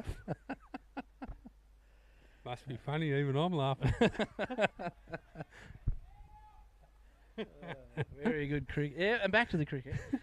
So McKay has got this very unusual action, especially side on. Tends to sort of hang the ball out to dry a little bit. And Where's that gone through the covers? That's a shot, Dominator. Well Very done, good. Dominator. Very good. He'll be happy with himself on that one Yeah, he too. will And be. he'll enjoy that commentary, Kevin, because he loves rewatching himself. Put that in the highlight package. I'll put it in the package, don't you worry. Not only for the shot. So Stoneyford race away to 91 here, and it does have the sense that they've probably taken the game away here from Alvie. That 1 over from 10 from that 1 over, and all of a sudden, momentum's well and truly on Stoneyford's side here. Dominic Dare leading the charge with that momentum. Now, That's I his- must give you a wrap up for coming up with the idea of commentating. It's been getting a bit of feedback. The boys are enjoying it. Well, that's So good. I'm not sure what your viewers are like. Oh, but, less than 10, but that's okay. 10 uh, might be optimistic, actually. Yeah, well, there's That's all right, 11. we'll There's build. 11 in the side, and they've all got phones. So, but no, I must say I haven't had a look, but yes, I don't. No, I do appreciate the feedback, and Yeah, everyone's that's pretty been kind, good. actually. So I do appreciate it. And City United got in on the big bloke from City. He got in on the day, and Craig from City United. Craig joined you. Yeah, that was really great. good. I really, actually, thoroughly enjoyed his company. I thought I was going to lose a job there for a minute. Bloody did a great. He was very, very good. His daughter got drafted to Western Bulldogs. Yeah, it's fantastic, isn't it? Yeah. bloody Well, oath. yeah, she certainly had a good ruck coach along the way. Yeah, Craig knew his way around a football field without a doubt. He just looks like one of those old school lumbering ruckmen. He Yes, just seems to be in the right spot all the time. Knew when to drop back and take a mark in the back line, and knew when to go forward and put a bit of pressure on. So, yeah, no. He revealed to me during the commentary that he was a bit. Oh, there's a bit of a swing and a miss there. Got to lift his hands above the ball there. I'll probably tell him that a couple of times at training, but that square cut, you got to get your hands above the ball, the old blokes used to tell me, and bring them down on top of it. Yeah, lift your nose up. That's what Jamie Beasley used to say to me. Anyway, Yeah. Craig said to me, I was surprised that you beat me in a 5K. And I said, what, you were surprised an AFLW cricketer beat you in a 5K run? He took it very well, which was good. So, Tig there, just tickling around the corner, rotating strike over. And that's that. What I said, like he's trying to tack the stumps there, but it's on the left-hander's legs, and there's not a left-hander that's not usually good at just turning them back with a square off their legs or pull shots, or if they're that short. But it's an easy get out for the batsman. But you very rarely see a left-handed batsman weak on his legs, as Andre De Lorenzo. Oh no, sorry, that was Matty McKay. Lovely effort in the field, just not quite getting in there though. And that's 2 runs to Dominic there as he pushes it forward of point. But yeah, very rarely you see a left-handed batsman that's no good on his legs. So Zach Parker has tried extremely hard all day. As I said earlier, you wouldn't expect anything else. And he has been rewarded with the 3 wickets, but now Stoneyford looking to take That's advantage a shot. here. And that's 50 runs for Dominic. A well-deserved 50, and hopefully he raises the bat here. He won't, but hopefully he does, because that's a wonderful shot there. One bounce into the fence, and that'll be Dom's 50, and that'll be I think it's his 3rd or 4th for the season. And I tell you what, him and Vishesh have got a bit of a competition going for who's going to make the most runs this year, Kev. Yeah, well, it's good to see Dom. He started the year, he's getting those 20s and getting a bit frustrated and getting out, but it's good to see him getting some reward the last couple of weeks, because he's really batted well all year. Yeah, so that is 1, 2, 3, 4. That'll be his 5th as he goes out. Yes. Goodness me. He just spooned one straight to cover there after he's made his 50. Maybe just lack of concentration for a split second, and that's all it takes as a batsman. And that'll be the end of the Dare innings, as I've just given him full praise for his half century. But anyway, that's cricket. I think he's guided the ship pretty comfortably and very well to just short of 100. We're on 97, 4 for 97. And, I mean, despite an absolute mare, I can't imagine Stoneyford are going to be losing this game. I think they've got enough Well batted, Dom. in the shed. Well batted, Dom. Really nice. So, yeah, that would be... A good opportunity for Lincoln to spend a bit of time. I know it's only 24 runs, really, but if he gets half of them and spends a bit of time out in the middle, it'll be good. It's been... hasn't shown his full potential yet. No, this well, year. he's been milking and had a lot on, and as we know, farming's a big business nowadays, so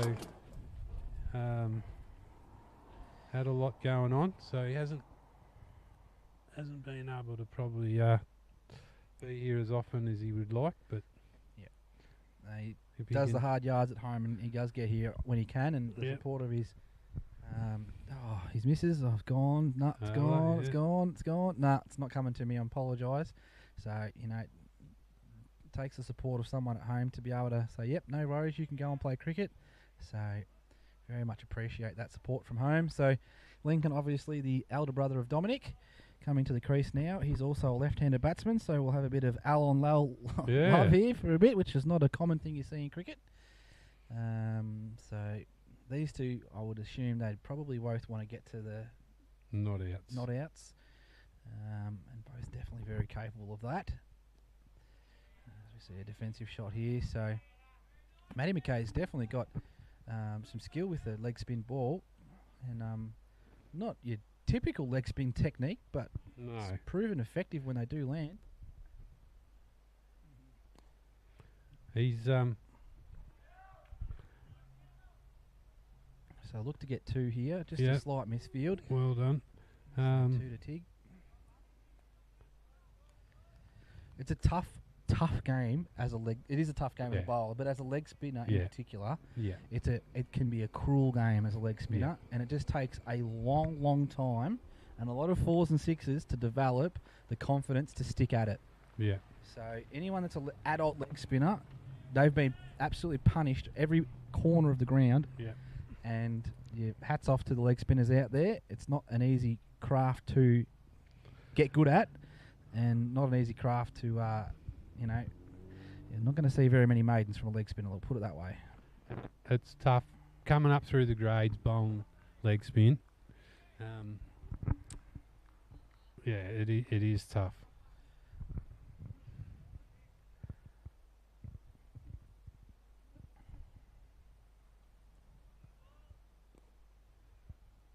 Well, he's caught out, but it's a no ball, so it won't be a wicket. So a bit of catching practice there for the 2 to Bit the off. score. and 2 to the score. That's how it'll be marked. So, yep. What were we just saying about leg spin? Yeah. Shouldn't be overstepping, but anyway. Yeah, you wouldn't have thought. As Lincoln gets off the mark Duck, quickly. Yeah, that's good. Good batting. Something that's not talked about enough, I always say to people, but when a batsman comes in, you should be aware, backing up the other end, Yep. get him off the duck. Get him, let him drop one of their feet and get him off the duck. And that was good. Tigger, he was Oh, not out. uh, Just a leg stump. backing up, push it in the gap, run a single. No better fielding in cricket, I don't reckon, than getting off that duck. Oh, yes, absolutely. And if it's 10 and 12th, the 13th, and the 14th ball, and you're still not off that duck, Yeah. the back end sort of starts to pucker up a little bit and gets more and more nervous. So if you can get off that that duck early, it's make your life a lot easier. So Lincoln's off the duck here. He's repping the Sun Gold Cup kit. It looks like. Yeah. Right. Oh. See no, speak no, do no. So Vishesh, 31 runs off 17 balls with the 5 fours, 1 6. Dominic Dare, 52 off 65 with the 9 fours. Guy Anyakapudi 1 off 8. Jesse Williamson made the blob there with 3 balls. Tyler Jaws at the crease for 12, and Lincoln Dare 1 from 1. Pick of the bowlers today is probably going to be Zach Parker, 4 for 48 off these 10 overs with 3 maidens, bowled very well. Jared Groves, none for 19, 2 maidens from 5 overs. Oh, got it away. That's, yeah. And that's the luck you need in cricket. That was a 30 centimetres from his hand. It goes for 4. Well, And probably what Lincoln needs. Just get, as I said, be there for this next 20 runs. Get a bit of bat on the ball.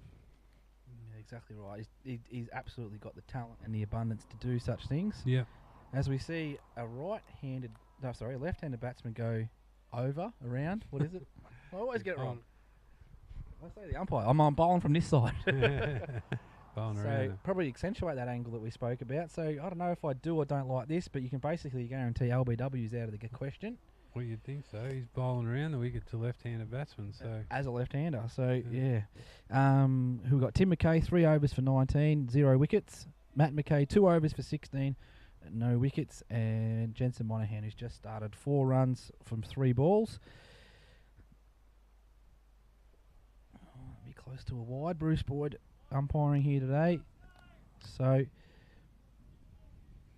we'll quickly whip around the grounds here because we've got 6 for 39, City United. Jeez. So they haven't really troubled the scorer much at all. And currently at the wicket, at the crease, we've got McNamara and Curry. And as we say that, McNamara is capable, and so is bloody Curry. So you never know. Yeah, well, You never know. But 6 for 39, you'd think that game's wrapped up. But anyway, let's have a look at the pick of the bowlers there. So we've had 2 bowlers bowl. Lenina Bryce McDonald. Bryce has got 4 of the wickets, and Lenina's got 2. And isn't it good to have Dave Lenine back in the league? yeah, he is. Another nice bloke back playing cricket locally, gone away and played at the highest level his ability allowed him to, which is what you want to see. Come back, and he's putting back into the local cricket, coaching at Illawarra. Yeah, he's a good man too. If you're Yeah. in the Austral, pop in there and tell him I sent you. Yeah. And hopefully it'll weasel me way a free Coke or something, Kev. Oh well. Yeah. You never know. You never know. A few less ice cubes. So it looks like Illawarra have probably got that game under control at this stage, but you never know. Again, the Colac and Birregurra game are going to be on tomorrow. And with thanks to Mayfield Ag, one of the better logos you're going to see out there, Mayfield Ag. They've got one of the most aggressive-looking tractor hay baler combinations that you can find, and I very much appreciate it. I've been to the printers this week telling them this is what I want, and they said, "Are you sure?" I said, "Absolutely. This is what they want," and it looks Shot. very good. That's another nice shot there from Tig. Probably just hit his one. Yeah, just Probably the didn't one. hit it as well as it looked at. Another one of our gold sponsors, Mayfield Ag. Give them a call for all your ag needs. 0407 052 119. Big thanks to the guys out there at Mayfield Ag, and really appreciate your support this year. And a full bunger, and that's going to probably beat the field. Yes, it is, and that'll be 4 runs there for Lincoln Dare. And as Stoneyford race away to 111, and as we mentioned earlier, as Mr. Brewer takes part exiting the venue. Not going to wait for the win and run. No, he's seen enough. He's out of here. So, did mention earlier to the listeners, viewers, whatever you want to call them, 111. Billy Bowden used to stand on one leg when he got to 111. What was Shepherd, the umpire? Did he do that? Was it Shepherd? Was Shepherd. it? I got another There's full banger, another and full Lincoln banger. Dare just says, "Hit me," and it's hit straight to the fence, and it's a no ball, so that'll be 5. And Stoneyford will race away to 116. Good to see a couple of the girlfriends out here today for the long weekend. Yeah. Very nice. We've good to bat second the last couple of weeks and chase a total. We got to do that occasionally in the final. It's good to have that during the year. Well, The old man used to say, 9 times out of 10 you bat first. The 10th time you think about it and you still bat first in the final. But of course you don't always get the opportunity. You know, sometimes you get sent the opposition win the toss and they bat first. So yeah, it's a handy thing to have that behind you during the year where you've batted keeping. second and chased the total. Well, Yeah. last week was 200 plus. This week was only 120. But 120 can be one of those totals, pup, that you Yeah. know can bring you undone. Yep, and I did actually speak about that early on, and I completely agree with you, Kev. It is one of them totals. It's just like, yeah, what'd you say? Somewhere between something and nothing. Nothing, yeah.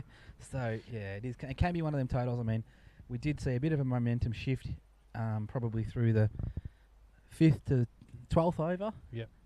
Where Stoneyford batsman George and okay, a bit of a hop, skip and a jump stayed in the crease, eh? So it must be on that side, Kev. That's what's kept him in balance, I reckon. It must be that side. Could be, yeah. And but Stoneyford, after wrestling back momentum and a Dominic Dare 50 half century, and that's what's pretty much the difference between today's game is going to be as we look to 119 and the single there.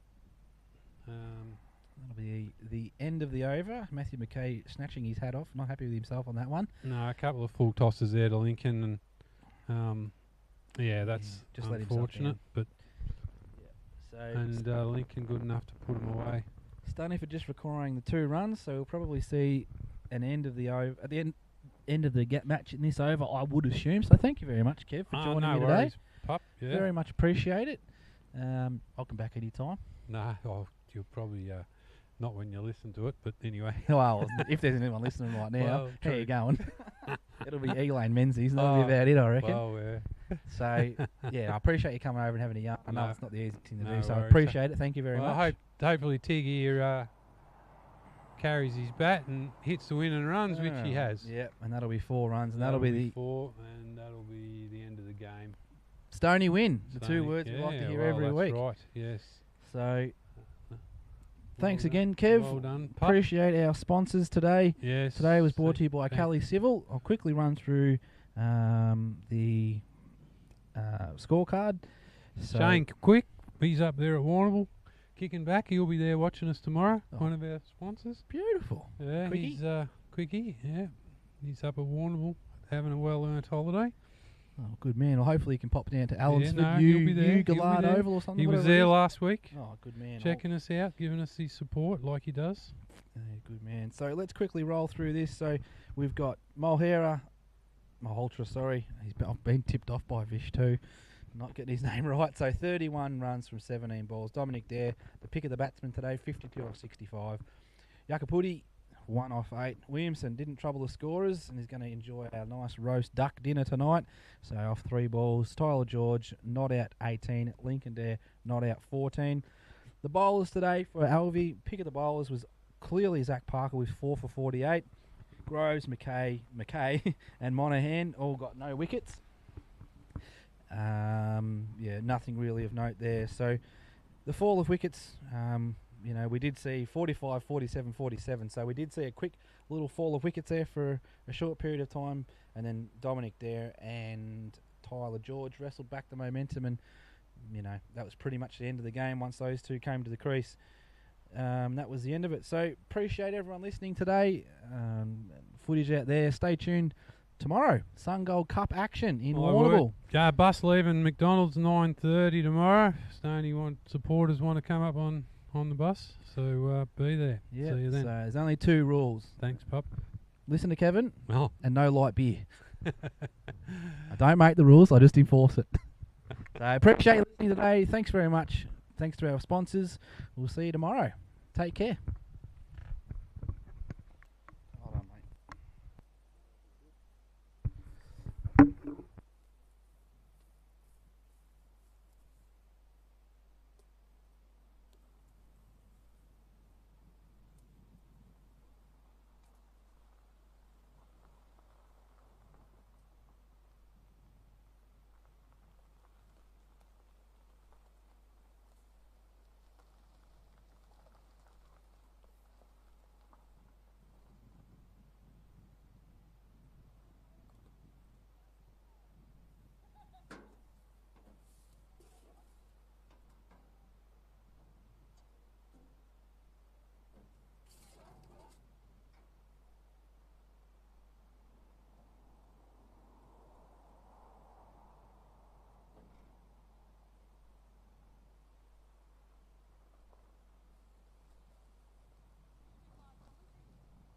Back to the cricket? Yeah, I did. Good fun. Sorry, mate. Kev come over and said good day for a bit. Bruiser for a little bit. So yeah, we just got the total about 2 minutes ago. So yeah, we're all good.